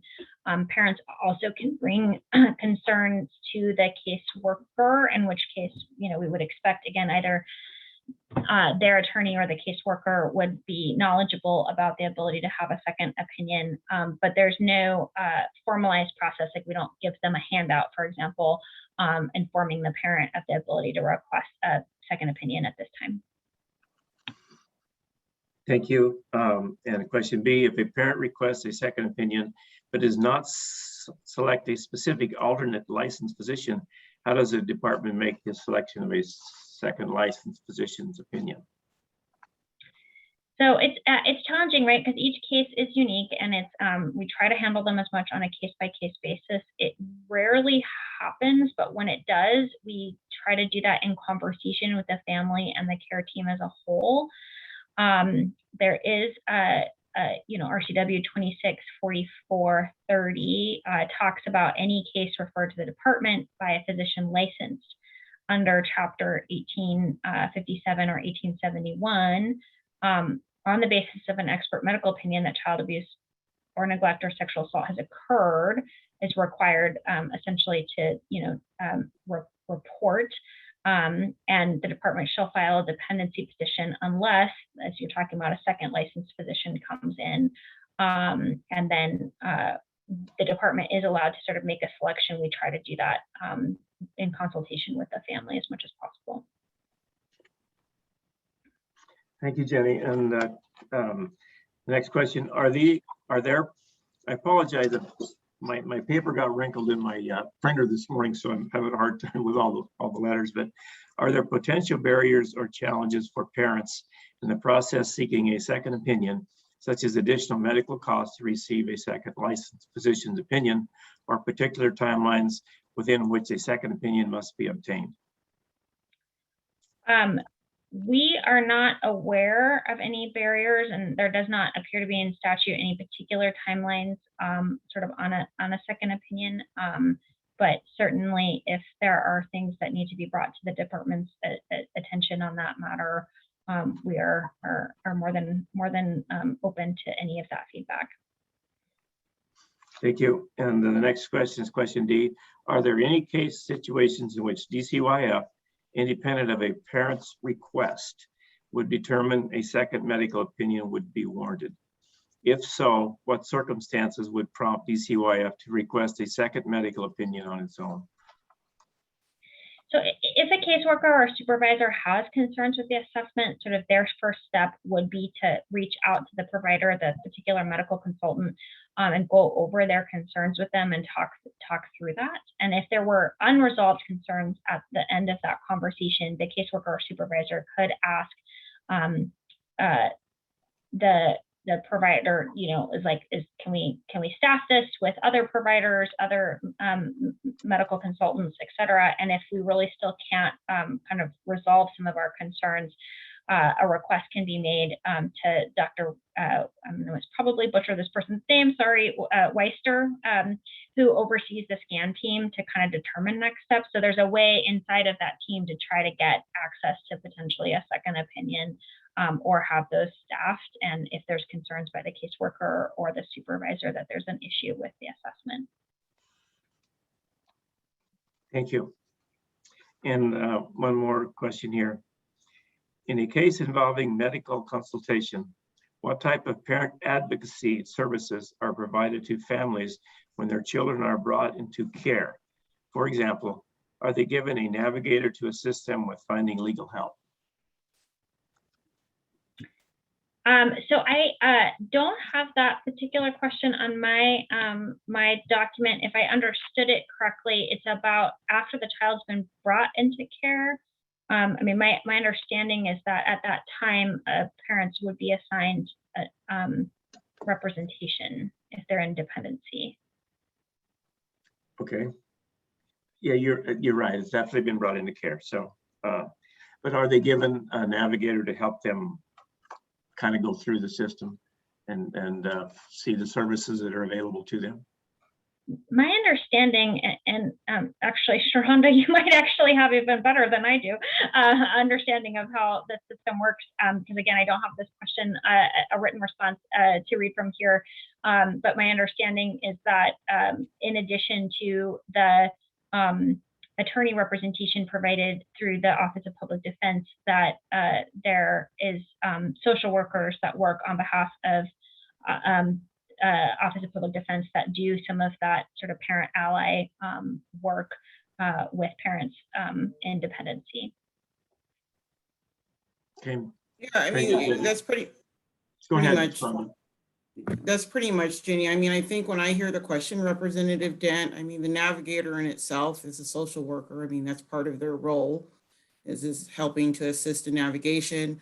Office of Public Defense does have a opportunity for some families, a very small percentage of families, to get another social worker. And then we have the parent for parent work, which is a parent that's navigated the system that can serve as an ally in system navigation. So as a family navigator, no, but there seems to be some supports wrapped around the system itself to kind of fill in that gap. Thank you. Dr. Levy? I'm struck by the fact that there seems to be sort of an implicit assumption that if a family needs assistance, that it will be provided to them by the attorney and or their caseworker. And I guess I'm just wondering how often that could potentially fall through the cracks. In other words, how difficult is it for families to get attorneys to represent them? Do they effectively reflect their point of view and their concerns? And do families subsequently feel like they have meaningful representation through this process? You may not know the answers. I don't know who I'm asking this to, but this is just something that I've been thinking about in terms of making sure that we're hearing that family voice as this whole process starts. Yeah, you know, certainly, again, you know, at the time of going into dependency, all parents now in Washington State, that was obviously, you know, an investment that the state has made over time to ensure that parents have representation during legal representation. I do not want to speak on behalf of Office of Public Defense because I'm sure that they have thoughts that they would like to add to that conversation and how they engage with families. And we work quite closely with them. And I think they might be the best position to sort of talk about how that system works and where they may see challenges and successes in how parent representation flows. Thank you, Jenny. Is there any follow-up questions here? Okay, thank you. So we had a few other questions, 5 other questions, but basically they dealt with the hotel stays and the compliance with the district court order to eliminate use of hotel stays. And you know, originally this part of the program was intended to be before we dealt with that circumstance. So most of those questions have been answered. Jenny, if it's okay, we will forward you those questions and we can perhaps, if there's something you think we've missed, you could provide an answer and then we will, and the answer, these questions and the answers will all be posted on our website for folks that are listening in and would like to see those. And also we have several questions that came in through email that some have been answered in part, some not, but we will forward those to you as well, Jenny, and have you answer those if you could, and we will put them on our website. But we have about just a few minutes before we're scheduled to take a break, and one of these questions will take more than that time, and there's several of them. So if we could just plan on doing that, and they're very good questions, but in the interest of time, we can't always answer everything. So let's see if there's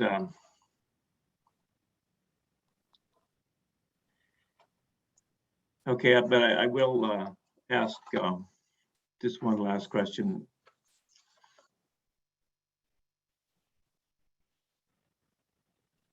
We'll send that one to you too. It's more of a complex question. So I appreciate everyone's your presentation, Jenny, and your willingness to answer and work on these questions. It means a lot to all of us. And we'll for the board, we're going to take a break. We'll resume at 12 o'clock sharp. So we'll see you all in 14 minutes. Thank you.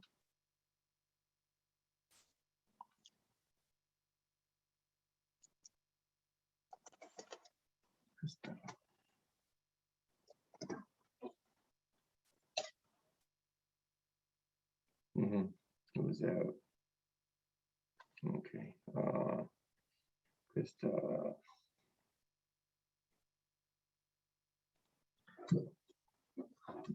Representative Dent, I think your microphone might still be on.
All right, it looks like it's 12 o'clock. Wanted to make sure we have the board back. If you guys can turn on your cameras or some type of signal that you're here, that would be great. Thank you.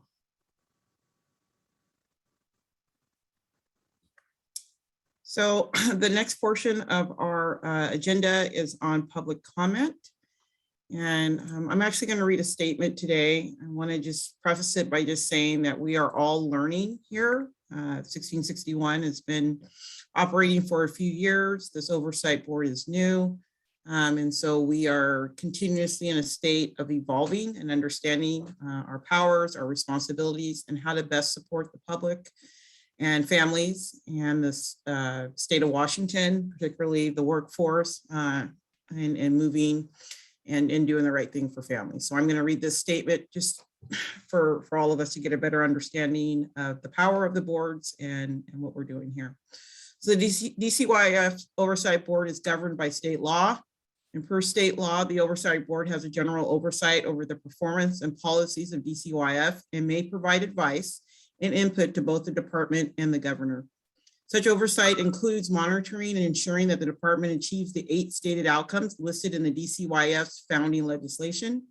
Additionally, the Oversight Board is also authorized to monitor DCYF's compliance with administrative acts, relative statutes, rules, and policies pertaining to early learning, juvenile rehabilitation, juvenile justice, and children and family services.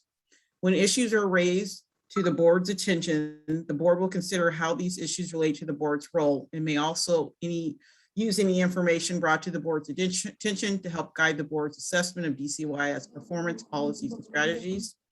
The Oversight Board does not have the authority to inquire into individual cases in order to change or otherwise affect decisions made by the DCYF staff. The Oversight Board may consider information regarding such situations in order to provide advice and input to DCYF and the governor regarding future conduct. For those wishing to provide public comment to the board, we would like to remind you that the board is subject to the Open Public Meetings Act, which means that our meetings are open to the public and anyone can attend as an observer. Our meetings are recorded and posted on the Oversight Board's website and will be broadcast on TVW. We wish to inform everyone in attendance of this fact as an act of respect and support to individuals who may have a sensitive story that they wish to share or wish to express individual case details in this setting. Beyond the public comment platform provided at board meetings, individuals can contact the DCYF Oversight Board co-chairs, myself and Representative Tom Dent, to express any issues or concerns that you do not wish to do so in a public setting. We're also more than happy to connect you with the Office of Family and Children's Ombuds if you wish to file a complaint about DCYF's action or failure to act in cases involving any child at risk of abuse, neglect, or other harm of a child or family involved in child protection or child welfare services and or the safety or welfare of children in the state care. So there was my nice statement there. We are looking forward to public comment. I want to thank once again the public for joining us and sharing their concerns, insights, and information. I also want to just remind folks, currently we have 3 people. If there's others that care to share public comment, please send it over to Nicholas and we'll get your name on the list. And in an effort to have plenty of time and to give people an opportunity to share, we want to limit the time to about 3 to 4 minutes for all that choose to share at this time. So I'm going to start working off my list here. And the first one I have is Ray Newman. Hi, this is Raylene Newman. Can you hear me? Yes. Okay, good. I'm a registered nurse and I work with the Office of Public Defense in medically complex cases that by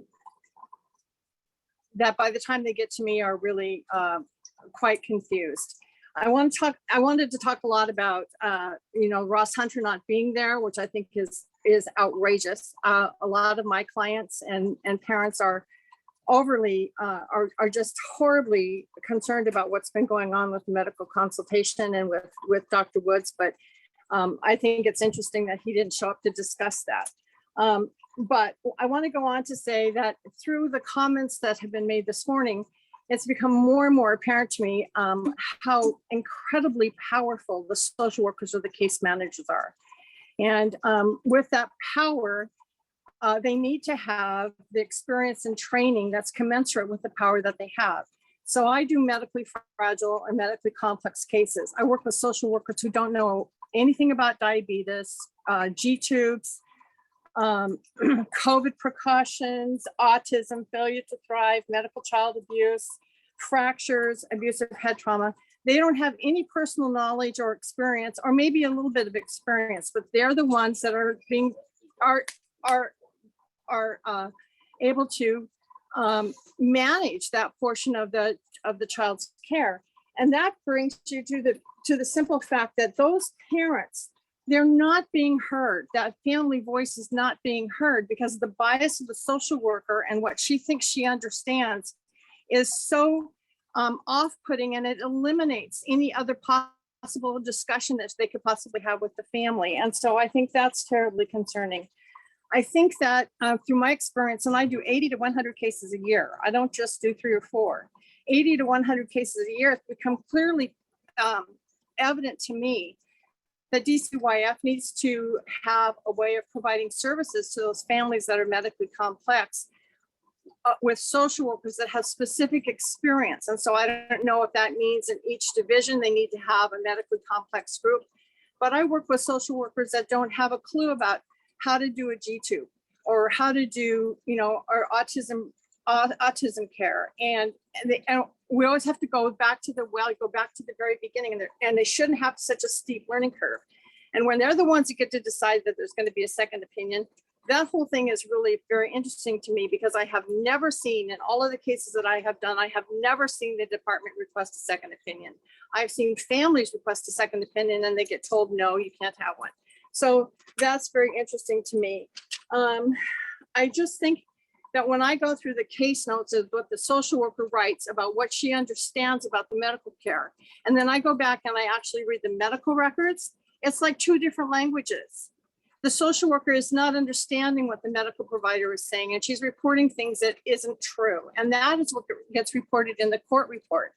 And that's why people like me are so busy doing this kind of care, doing this kind of work, because it's just outrageous, the things that you see that aren't consistent. I'm not saying that they're lying. I'm saying that they don't clearly have the training and experience that they need. Gosh, I had so much more I wanted to say. I wanted to talk a little bit about the lawsuit. And I don't think there's anything laudable about saying, okay, now we're not going to have them stay in hotels anymore. A lot of these things that was presented as an agreement should have been happening anyway. And there's nothing to be proud of in the fact that you've entered into that type of an agreement.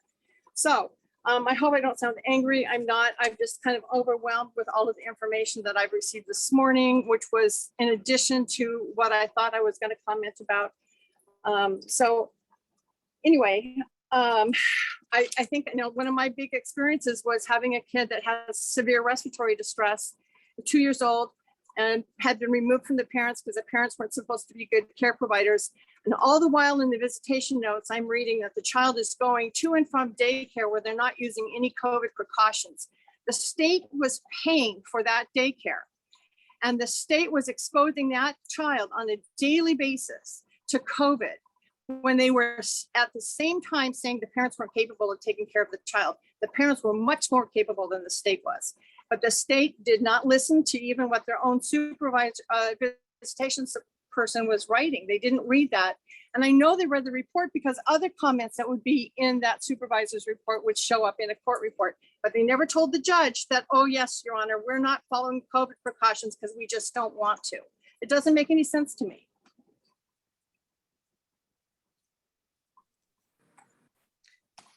Thank you, Ray Lee. We appreciate you coming and sharing all of that with us. I am sorry if I sound angry. I'm not angry. I'm overwhelmed. I'm overwhelmed at what our families have to go through in the uphill battle. We are grateful for you sharing with us today. It's really important for us to have this level of information. So it sounds like you have completed your comment, and I did not think that you were angry. What I heard was passionate and a lot of care for families. I'm going to turn the next, and I'm probably not going to do well with your last name, so give me some grace here. Julie Skovraff. Is that Yes, right? thank Did I get it you. right? Close enough. My name is Julie Schroth, Thank and I you. run Creative Kids Learning Center in Port Orchard. I received the following email from my licensor yesterday.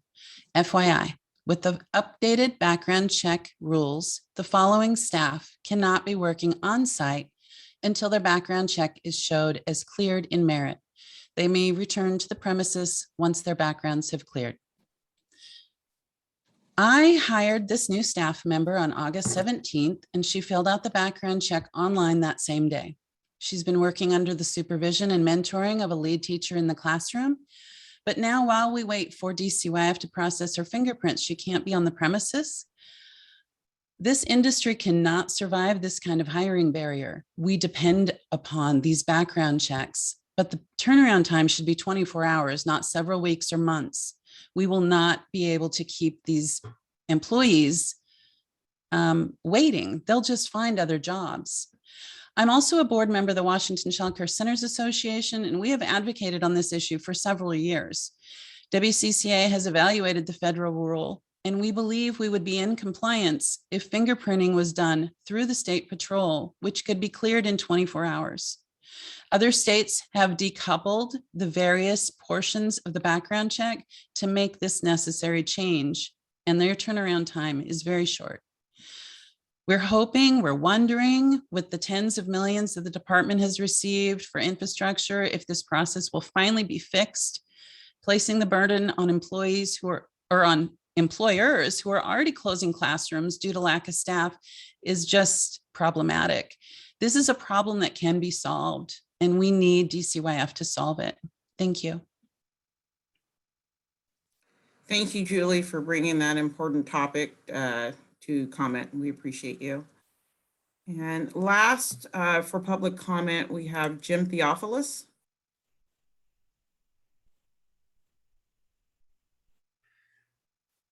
Thank you, Sharonda. Greetings, everyone. My name is Jim Theophilus, the founding executive director of North Star Advocates. I want to start by thanking the Oversight Board for elevating and bringing this issue to your agenda. I think this is a really profound issue that's very, very sad that we're back in this place. And I appreciate you all being willing to look at it straight up. I also do want to thank Jenny and the team. I think that they have made a really concerted effort to make the rounds and hear from stakeholders. Jenny and team came to the Child Welfare Advocacy Coalition to discuss some of this, of which I'm co-chair with Lori Lippold. And I was able to and grateful to have a one-on-one meeting with Jenny where I could express some of my concerns and hopefully solutions. I also have to say I appreciate Disability Rights Washington of bringing this forward. Many of you who've been around for a while will remember we were here with the Brahm lawsuit for essentially the same issue. And it's sad to me that, what I'm going to say, it's not about any one person, it's a collective responsibility, but it does seem like the only way to elevate the needs of the older adolescent is for some external thing like a lawsuit or something horrible that hits the front page. So at the same time, I think there is some creative opportunity here, and I do want to express appreciation to Secretary Hunter and his team for the work with the adolescent program. I've seen more energy in looking at this population than I have in past years. I appreciated the research that was shown about sort of the prior 12 months and the post 12 months. Unless I missed it, we spent most of our time talking about the prior 12 months. I have to say, as a licensed mental health counselor who's done a number of assessments over the years, I often say, and not happily, that it's often difficult for me to assess when I have a young person in front of me, if the behaviors that we're seeing today, how much of that is because of what happened to them before they entered the system or since they entered the system. And I just have to remind us all, it becomes buzzwords, but multiple placements for the 15-year-old or the 10-year-old who's going to be 15, changing homes, changing teachers, We heard about the 40% turnover in case aid, changing all of those relationships repeatedly. We can't even allow ourselves to go to the place of what kind of impact that really does have on human development and specifically adolescent development. At the time where they're supposed to be able to be pulling away and holding on to these anchor relationships, they get to go pull away. Well, that's not what you do when you're afraid that, as I often say, kids end up being moved from a placement for often a crisis that they weren't even involved in. And what I mean by that is I just had another case where the family was going to foster to adopt, and then they decided to get divorced and couldn't process it with the kid for whatever reason. So the youngster was moved with very little notice. So the impact that has on, and you all know this, on one's capacity for attachment, to start exploring intimacy in an emotional way, to trust, the capacity, all of that. So what I'm really interested too in that research is looking at what is that trajectory of that 75% of young people, children and youth, who are quote unquote need low level supports. Because my fear is they're the pipeline for the hotel stays if we don't do that right, that they will end up needing more increased supports. I want to say how much I appreciate the presentation and the DCYF team for looking at emerging adulthood transitional living programs and the responsible living skills programs. Representative Kagi may remember, who I'll always be grateful for, sponsored the HOPE Act, my first foray into advocacy in '99, of which the responsible living skills programs was part of. As evidence of my concern about how we value older adolescents, that law in '99 authorized 75 beds. I don't think the department has ever come once to ask for increased beds. I think we're at like 15 or so. So I think this more attention on older adolescents is overdue, and hopefully we're going to make a more genuine run at it than previous administrations have. I want to say that, and Donna brought it up in the comment, part of the central focus of my conversation with Jenny was, how do we look at returning young people to family and community? And I don't say that naively, but I do say it with a young person that I just spoke with, again, a different one, who was really sort of saying, I can't go to another quote unquote placement. I want to stop that. Why won't they look at mama? Yeah, she used to shoot heroin, but she's been clean and sober for years. How do we go back that? And I am telling you, there's a paradoxical impact of this much psychological trauma, in that my 16-year-old never, quote unquote, got to drive decisions in the way that I think we have to look anew for the young people that we're talking about here. They have such as, I often hear them tell me that the reason I rejected that home is because, again, nobody asked me. And so that's the only thing I got left, is to say no. And I think we have to hear that on how that fits with both a response to trauma, particularly if that's a kid of color or a queer youth who's going into homes that does not value who they are. And the fact that if we have multiple placements, then it's time to go back and look at family. And that family could be biological, kinship, chosen, but how do we customize these plans and surround this young person? And again, as more proof I drink my own Kool-Aid, I'll channel Annie Blackledge with Mockingbird. The thing about the Mockingbird model is that it's two things. There are two key principles there that we have in our own families, I would guess.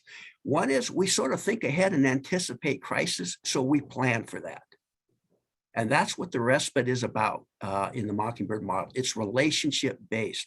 These kids don't feel like they're going to another home. They feel like they're going to Miss Ann's house or a relationship.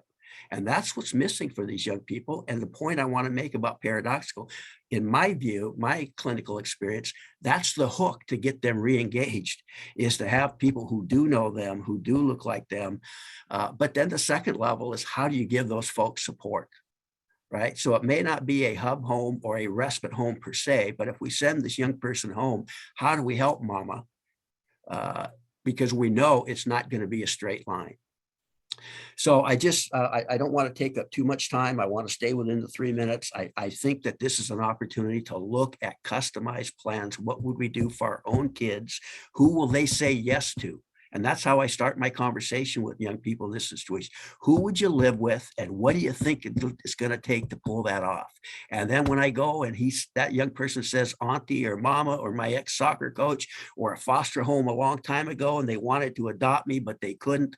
When we go back to those natural supports, I ask them the same question. What can you do? What role can you play in this young person's life? And what would it take to make that happen? And it's often pretty amazing what little it is to take, but they do want to know there's somebody there in time of crisis, that they're not going to be going back through CPS or different. They want that built-in respite and that's built-in support so that, again, a crisis can stay small c rather than capital C. The last thing I'll say, and again, I thank you for the time, is I do think there are a handful of things that Jenny said that I do think are challenging this system that we all know. Certainly the workforce capacity and development. We've just got to figure out how to support people who do this hard work. They have too many other options now. Even other systems within state government pay the same with less stress. The other is we talked about, and thank you, Senator Warnick and Representative Sen, we absolutely have to have more low barrier process for families to get early preventative support. Families are not going to call the state government or CPS and say, please come monitor me while you give me some help. It's just not going to happen. We've got to figure out how to make that easier for families.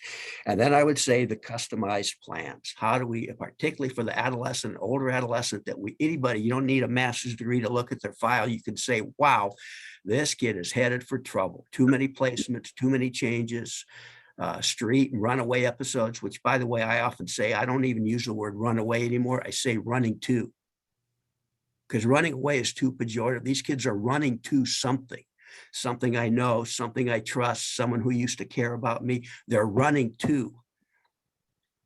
So again, I'm hopeful that we can make some strides here, and I'm grateful for your role in helping that happen. Thank you very much, Sharonda. Thank you so much for your comment, Jim. And as always, you carry the voice and the advocacy and the love for youth. And thank you for centering us back. You did that very much for me in this moment. The one thing Jim Theophilus didn't do was stay in between those 3 minutes. And we have 3 more people, so I'm just going to ask gently if we could please stay in our time so that we can get to everyone. The next person for public comment is Gail Neal. Gail? Okay, thank you. I'll be quick. I just wanted to, my name's Gail Neal and I'm the Executive Director for Multicultural Center, where we have licensed childcare. And I just wanted to add about the portable background check.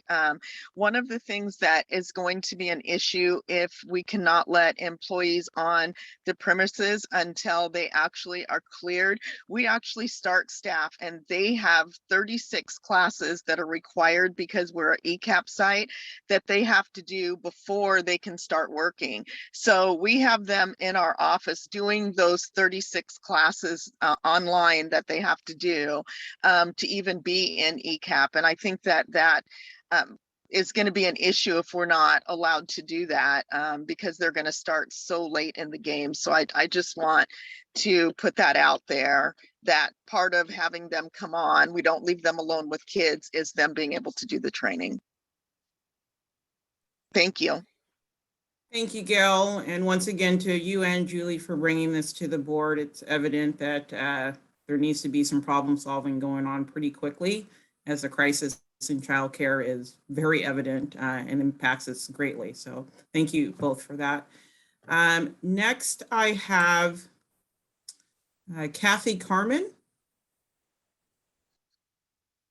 Hi, my name is Kathy Carmen, and thank you so much for hearing from me. I wasn't planning to speak today, but I was actually decided that I need to speak because this issue that Gail just talked about and Julie talked about with the background checks is very, very critical. Thank you to this Oversight Board for allowing this time to public comment. So I'm Kathy Carmen. I own Smoky Point Daycare and Early Learning Center. We're in Arlington. We're expanding to Marysville. We actually have a Department of Commerce grant for an expansion to expand ECAP, expand for more working connection spots. And this new requirement or this new background check change that we've been hoping would be solved the past 2 years, we've been asking, WCCA has been asking that it be solved because it will dramatically impact every single center across the state at one time or another. Currently, there's people that, like Julie discussed, her person that was already in process for a background check, and now they can't even be in the building. We have people that I currently don't have anyone specifically, but it will happen. And when we hire someone, we can't wait for 2, 3, 4 weeks for them to get cleared. First of all, because they won't accept the job. They'll go on to a different position that they can start the next day. And we need things to be much quicker. I don't know, I'm rambling because I didn't prepare anything. But this is a terrible crisis. We've already for 1.5 years been navigating through COVID, been having different things that we need to adhere to, changes almost daily when it started, then weekly, then monthly. We've been navigating through all of this. Now we have this issue with the background checks, and you're going to see centers closed. You're going to see classrooms closed. You're going to see providers say, I can't do this anymore. This is the straw that broke the camel's back.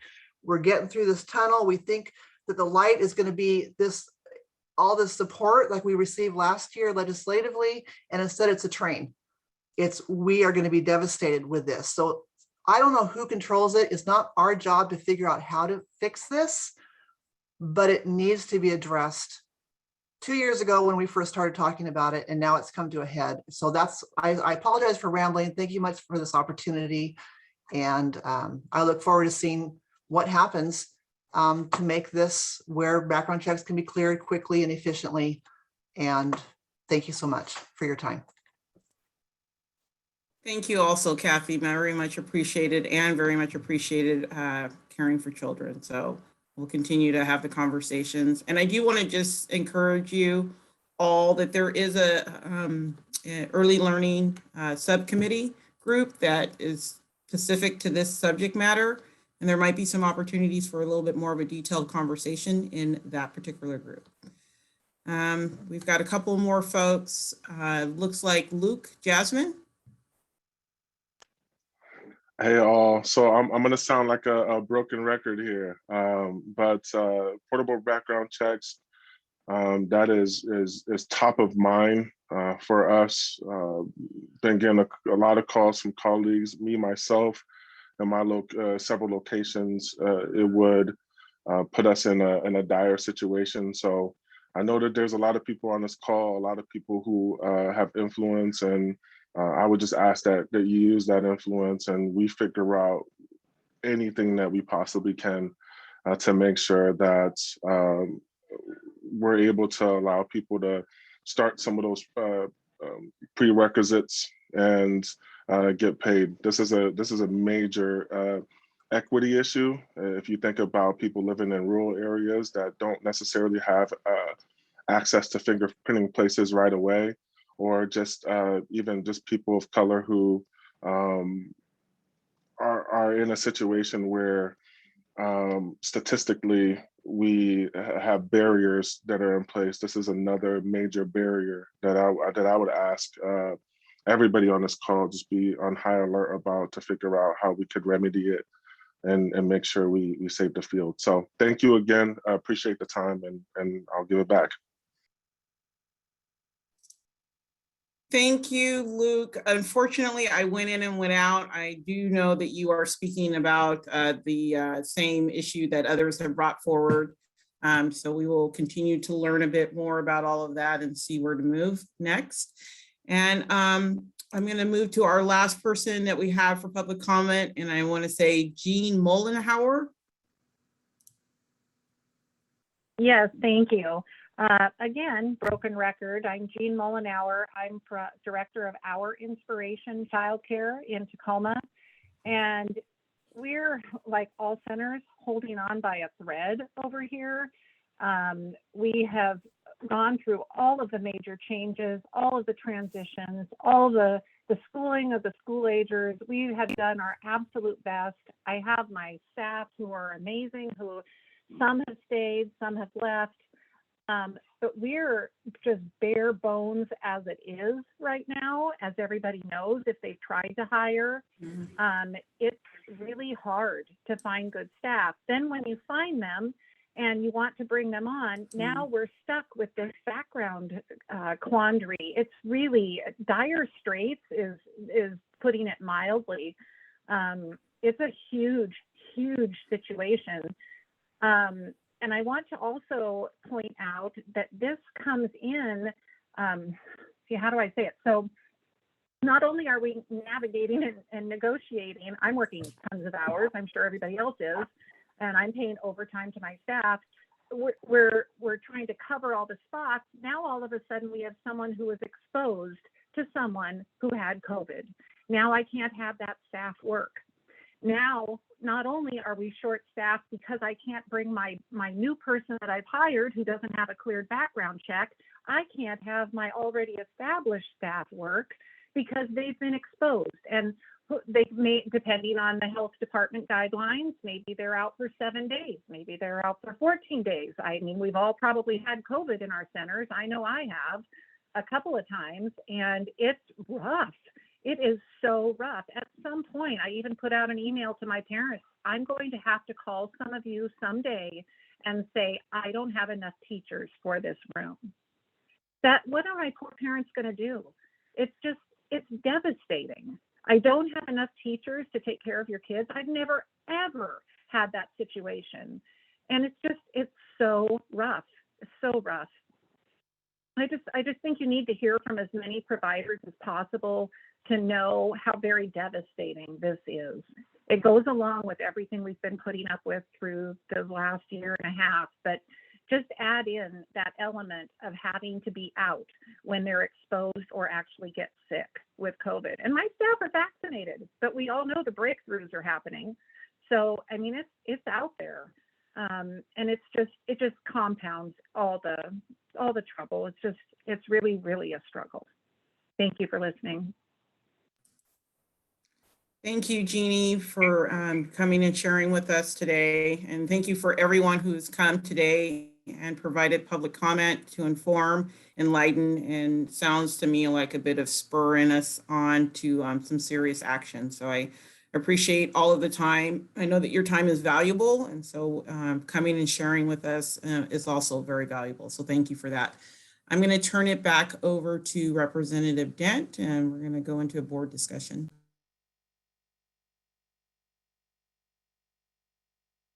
Okay, thank you, Sharonda. So a couple of things I'll bring up first on the board is we are planning our next full board meeting that's on the schedule is October 21st. And we're working on the agenda for that. But prior to that, we would like to have a 1-hour special meeting to discuss the statute and powers of the Oversight Board. And Krista will be sending out a doodle poll to all the board members so we can schedule that meeting. We haven't scheduled it yet, but we've been had some conversations with our attorney, Stacia, about our roles. And that was part of the statement that Sharonda read earlier. So we'll discuss that in greater detail so we can put that statement on our website. So that being said, we'll just open the meeting up for discussion or what we've heard here today or any other concerns that you might have, whether it was around the presentation we had or public comment or other concerns. So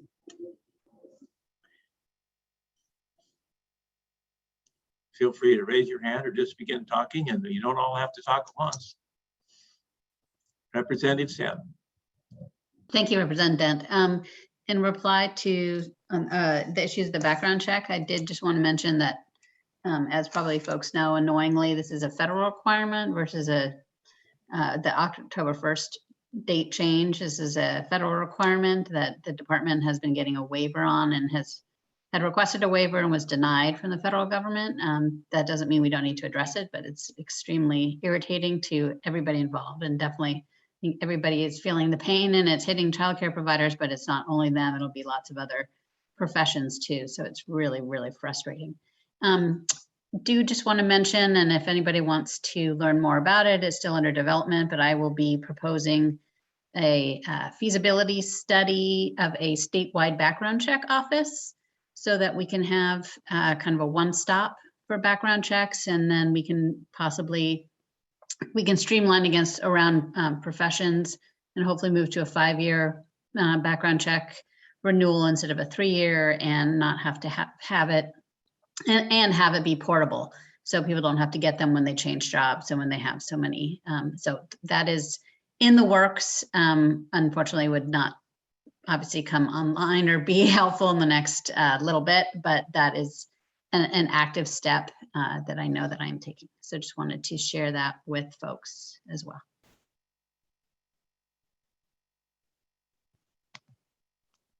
Thank you, Representative Sen. But the question I have for you, it's been my understanding that some of the hangup has been with the just processing the fingerprint checks. Is that what you understand, or is it something different than that, Rep. Sen? So I met with Chris Parvin at the Department of Children, Youth and Families, who does their background checks, and potentially we should have him come and speak to the group. But he said the average is 21 days. They are doing new contracts with fingerprinters. Those are coming online so that it's more places. And, you know, it's getting the fingerprint taken, and then it goes through the Washington State Patrol, and then it comes back to, you know, to the department to review, and then moves on. So it's quite convoluted, which is why having a one spot where it's going through would be more helpful. Thank you.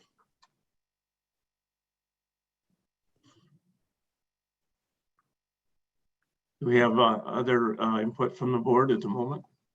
Sorry, one more comment. It could be good federal advocacy if people wanted to reach out to their federal representatives to share their concerns as well. Thank you, Rep. Sen. Dr. Levy? So I've been keeping a little bit of a list of some things that I think we may need to follow up on in the Oversight Board. And I don't know if you guys agree, but I think from what I'm hearing, first of all, I think that DCYF presentation with Jenny was excellent, and I think we need to follow up on how they're doing with meeting those deadlines that they have. So I think we need to get that on the agenda. I also would like to get some follow up on the Family First legislation. Some of those questions that we had about the pathways on getting services and having to be required to be have a caseworker to get those services started. And then finally, I think it would be important to hear from the Office of Public Defense to hear about their side of the process when families have gotten referred in, and I'd also kind of like some clarity about how easy it is for families to be able to access attorneys and so forth, and that kind of piece of the process. So those would be my recommendations. Thanks. Thank you. So Julie, I know that your hand is up, and this time is limited to board discussion. So if we'd all be happy to discuss anything with you offline, but for the moment, we'd like to confine it to the board. So I appreciate your understanding.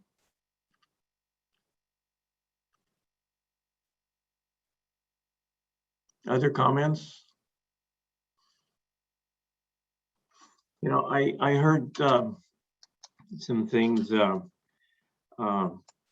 concern me a lot, you know, and I'm pretty passionate about the kids, but listen to Jim Theophilus talk about, you know, some of the issues that have come, and, you know, basically we can set up a pipeline, you know, to put people in these motels and hotels. And I think that's true. And some of what I heard him say with another discussion that I had yesterday with another individual was, you know, talking about our foster kids and where we're going. And sometimes, and my own experience being a foster parent is I don't know that we always talk to the parents well, you know, the foster parents, and also with the kids, you know, and what they, you know, what's going on in their mind, because, you know, that all being said, they have to be struggling with what their life is about. They're in strange environments oftentimes. Maybe they don't want to be there. Maybe they don't understand why they're there. Maybe they have concerns and afraid to bring them up. So, you know, I learned a lot. Let's just listen to Jim this morning. I believe that, you know, he's spot on there, that perhaps we can kind of look at that maybe from a little different angle. But I think that I do know in life, in my, you know, I used to they'd bring me out a tough kid for a week just to get him straightened out again. But I know the first thing I had to do with the kid was give him respect. I had to respect him before he was going to respect me. And I don't know that we always do that. And I think that would where our training would come in with DCYF. And I'm excited when they tell me they want to increase their training to allow our foster parents, I mean, train some foster parents to handle the tougher kids and the ones that we see that are refusing placement. And so, you know, I don't know exactly how we do that, but I'm sure supportive of that direction to go. And, you know, just find some different, you know, being a foster parent is special, takes a special person anyway, and then to take the harder kids is even more special. But I just want to throw that out there that I've heard these things, and I heard what Jim said and others in the last 2 or 3 days that I've talked to.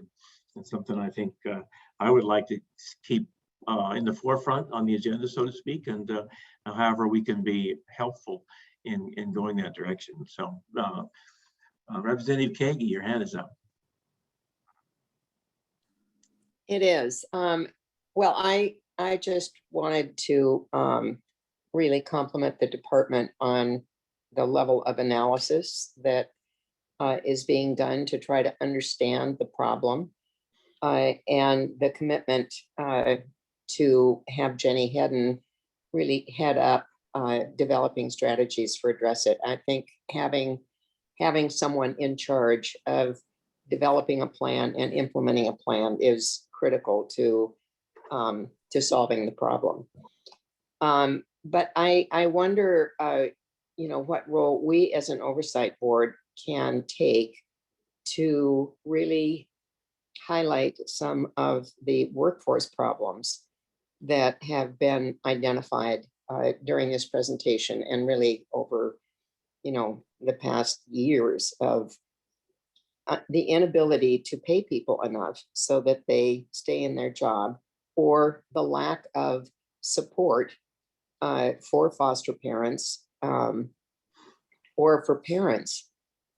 And this case aid issue, I remember when we passed the bill several years ago to authorize case aids, and if we're not paying them enough to be able to hire and train them, obviously that system isn't working. And that is the front end of the system. If we can support parents and foster parents and caregivers when children are first having problems, you know, when they're on the edge of the child welfare system, or if they're just interacting with it for the first time. So I think we as an oversight board really need to take that responsibility seriously, and it goes through the whole system. I'm aware that at the CLIP level, Sunstone just closed, which is a CLIP facility with 15 beds, and they closed because they could not retain staff and they couldn't hire behavioral health staff who were properly trained. So it's a problem that is impacting the system from the beginning to the end, and rates are expensive and they're very challenging for the legislature to address. But if we don't get those rates increased to the point where we can keep a trained workforce, we're never going to make progress with trying to stabilize placements. And I think you bring up an interesting point, Representative Kagi, because what I think I'm hearing from a lot of different angles is that the workforce is limited. Criterias are becoming more extensive and harder to keep staff. And I want to kind of go back to the beginning place around what these families need and how we can keep these children in their homes. I also think that, during the presentation today, while I appreciated, the nice list of, reasons why children are in care, one of the things that was missing is the trauma from actually being in care and exasperating, the long list of mental health and other issues that may arise for those children. And so, I always say the greatest resource is human resource. And if we can utilize, families and not exasperate some of the problems that we already see, it would probably be beneficial on a multitude of levels. So it'll be helpful. I mean, I appreciate the plan, and I'm hoping that the in-services and the providers necessary to really support families upstream will be one of the primary ways that we start to address this crisis of sorts, because that's what it looks like, of course, for a kid experiencing uncertainty and the unpredictability of being in a system with no place to really go. Thank you, Sharonda. Charles? Thank you. I appreciate Ruth's comments about the workforce, and I think it, like she said, it applies up and down. It applies to all of the different missions of DCYF and all of its partners.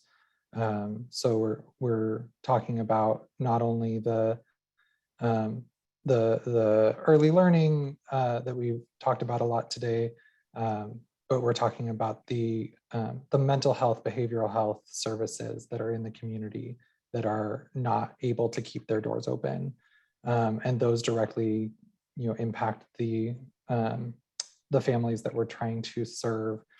And then it also applies to the caseworkers. I think that something that we have heard a lot of on this board has been from headquarters staff with strategic plans and the data and all of the really important things that need to happen at that level. But when we talk about the frustration that I often hear from families with not feeling heard, not feeling that they have a voice in what's going on with their family when the state is intervening, a lot of that comes down to the caseworker that is assigned to them. And when we have caseworkers that are overloaded with more and more work on any given case, I think it's good work. It's work that needs to be done. It's work that we want our department to be accountable for. But it creates a situation when it's not funded, when it's not supported both in the department and outside in the community, to, as we talk about trying to keep cases from even coming in the first place. It creates a situation where your caseworker is not going to be as able and available to have those ongoing, really receptive conversations and hear the family side of it. And so I think getting some caseworker perspective as well as we try to bring in all of these, all of the stakeholders to see, how are these changes that the headquarters is talking about and trying to implement coming down the line to where the department is actually interfacing directly with families. Because, I've, as the caseworker representative on this board, I've been with the department for 8 years now, and I can tell you, I don't meet coworkers that say, oh, I want to go, really cause trauma to families right now. That's not why they joined this field. That's not why they joined the department. They want to be doing trauma-informed, supportive, collaborative work, and the demands on them are too high. And oftentimes that contributes just as much to the stress that they're already feeling, and then that gets passed on, unfortunately, all throughout the system. Thank you, Charles. Appreciate that. Ruth, did you have something else? Your hand's still up.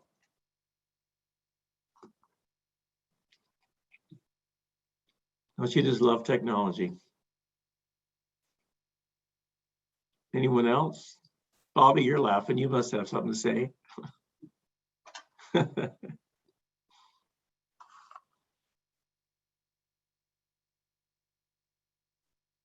Anyone else have some on the board that wants to comment or about today, or you know, something that's on their mind? Please, Senator Warning. Thank you. Well, I didn't know whether to bring this up or not, but we've had a lot of discussion today about workforce and shortage of workforce. And I have heard from numerous people who are afraid they're going to lose their job or they're going to quit their job because of a recent mandate. And I don't want to get political about it. I am a vaccinated person, but I am wondering or worried about even more conflict with the lack of workforce coming up in the next month and a half. And so I don't know if anybody can comment on that, but it just has been in the back of my mind. We're already short on workforce, and we might be shorter if we can't give some people some wiggle room or something. So it's just a comment, not a necessarily looking for an answer, but just a comment about our workforce. Well, you know, I can relate, Senator, to that as well. I mean, I'm vaccinated. I've had COVID and been there.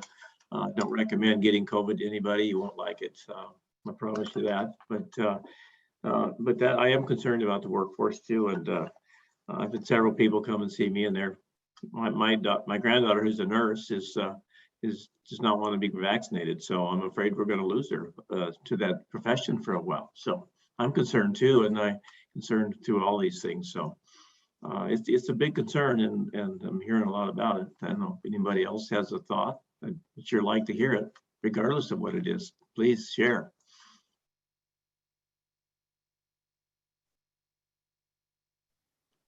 Well, I'll share, but it's not about mandating vaccines.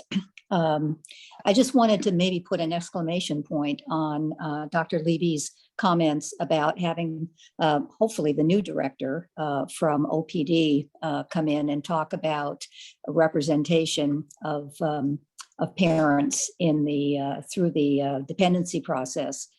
I, for many years, chaired their advisory board, and over those many years, what I have learned, what I experienced, and so what I believe is true now, is that we became, and we still are, a model in the nation to the way to do parent representation as attorneys the best way.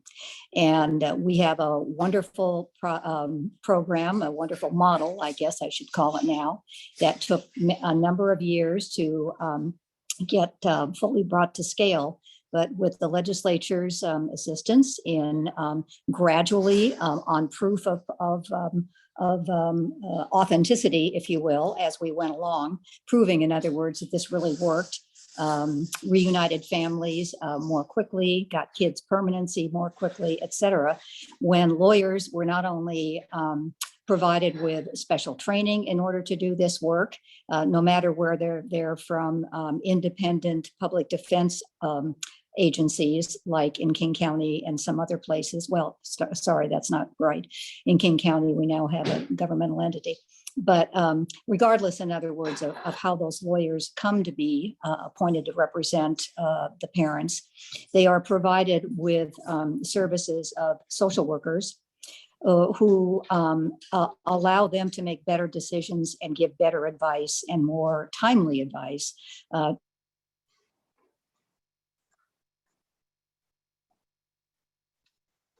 as to this process, make kids will be returned to them and the services that their family needs are gotten. Now, is the system 100% perfect? No, but I think you all should know that it's a really good system of defense that we have. We call it defense. I've always argued against that. I think that immediately makes us into this kind of fighting mode. And that's just the way the statute and everything else is written. But anyway, lawyers for parents do a darn good job in this state. So you should learn about it. Yeah. Thank you, Bobby. That's very interesting.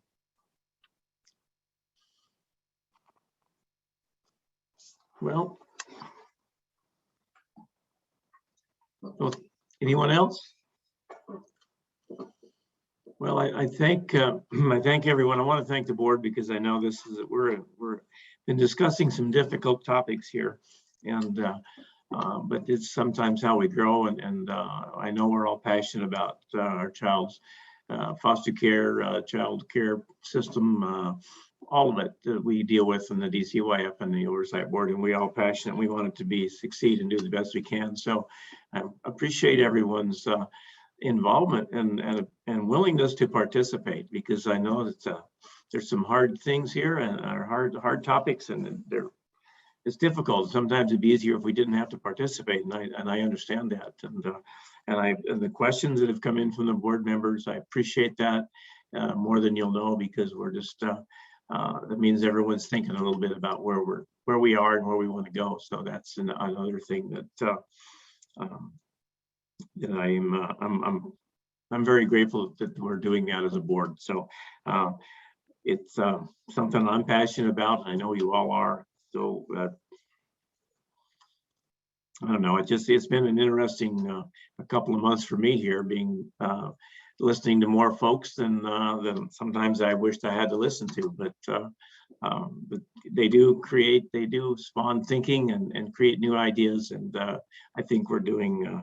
I think we're going down a path that we need to go down, and I think we're going to do it well. I think we're going to come out on the other side and all of us will be better and stronger, and the department, the agency will be headed for the success that we all want it to succeed. So we knew that we were going to have a learning curve when this happened back in 2017, and so I think we're doing well. So anyway, thank you again for your participation. And Saranda, you have anything you'd like to share?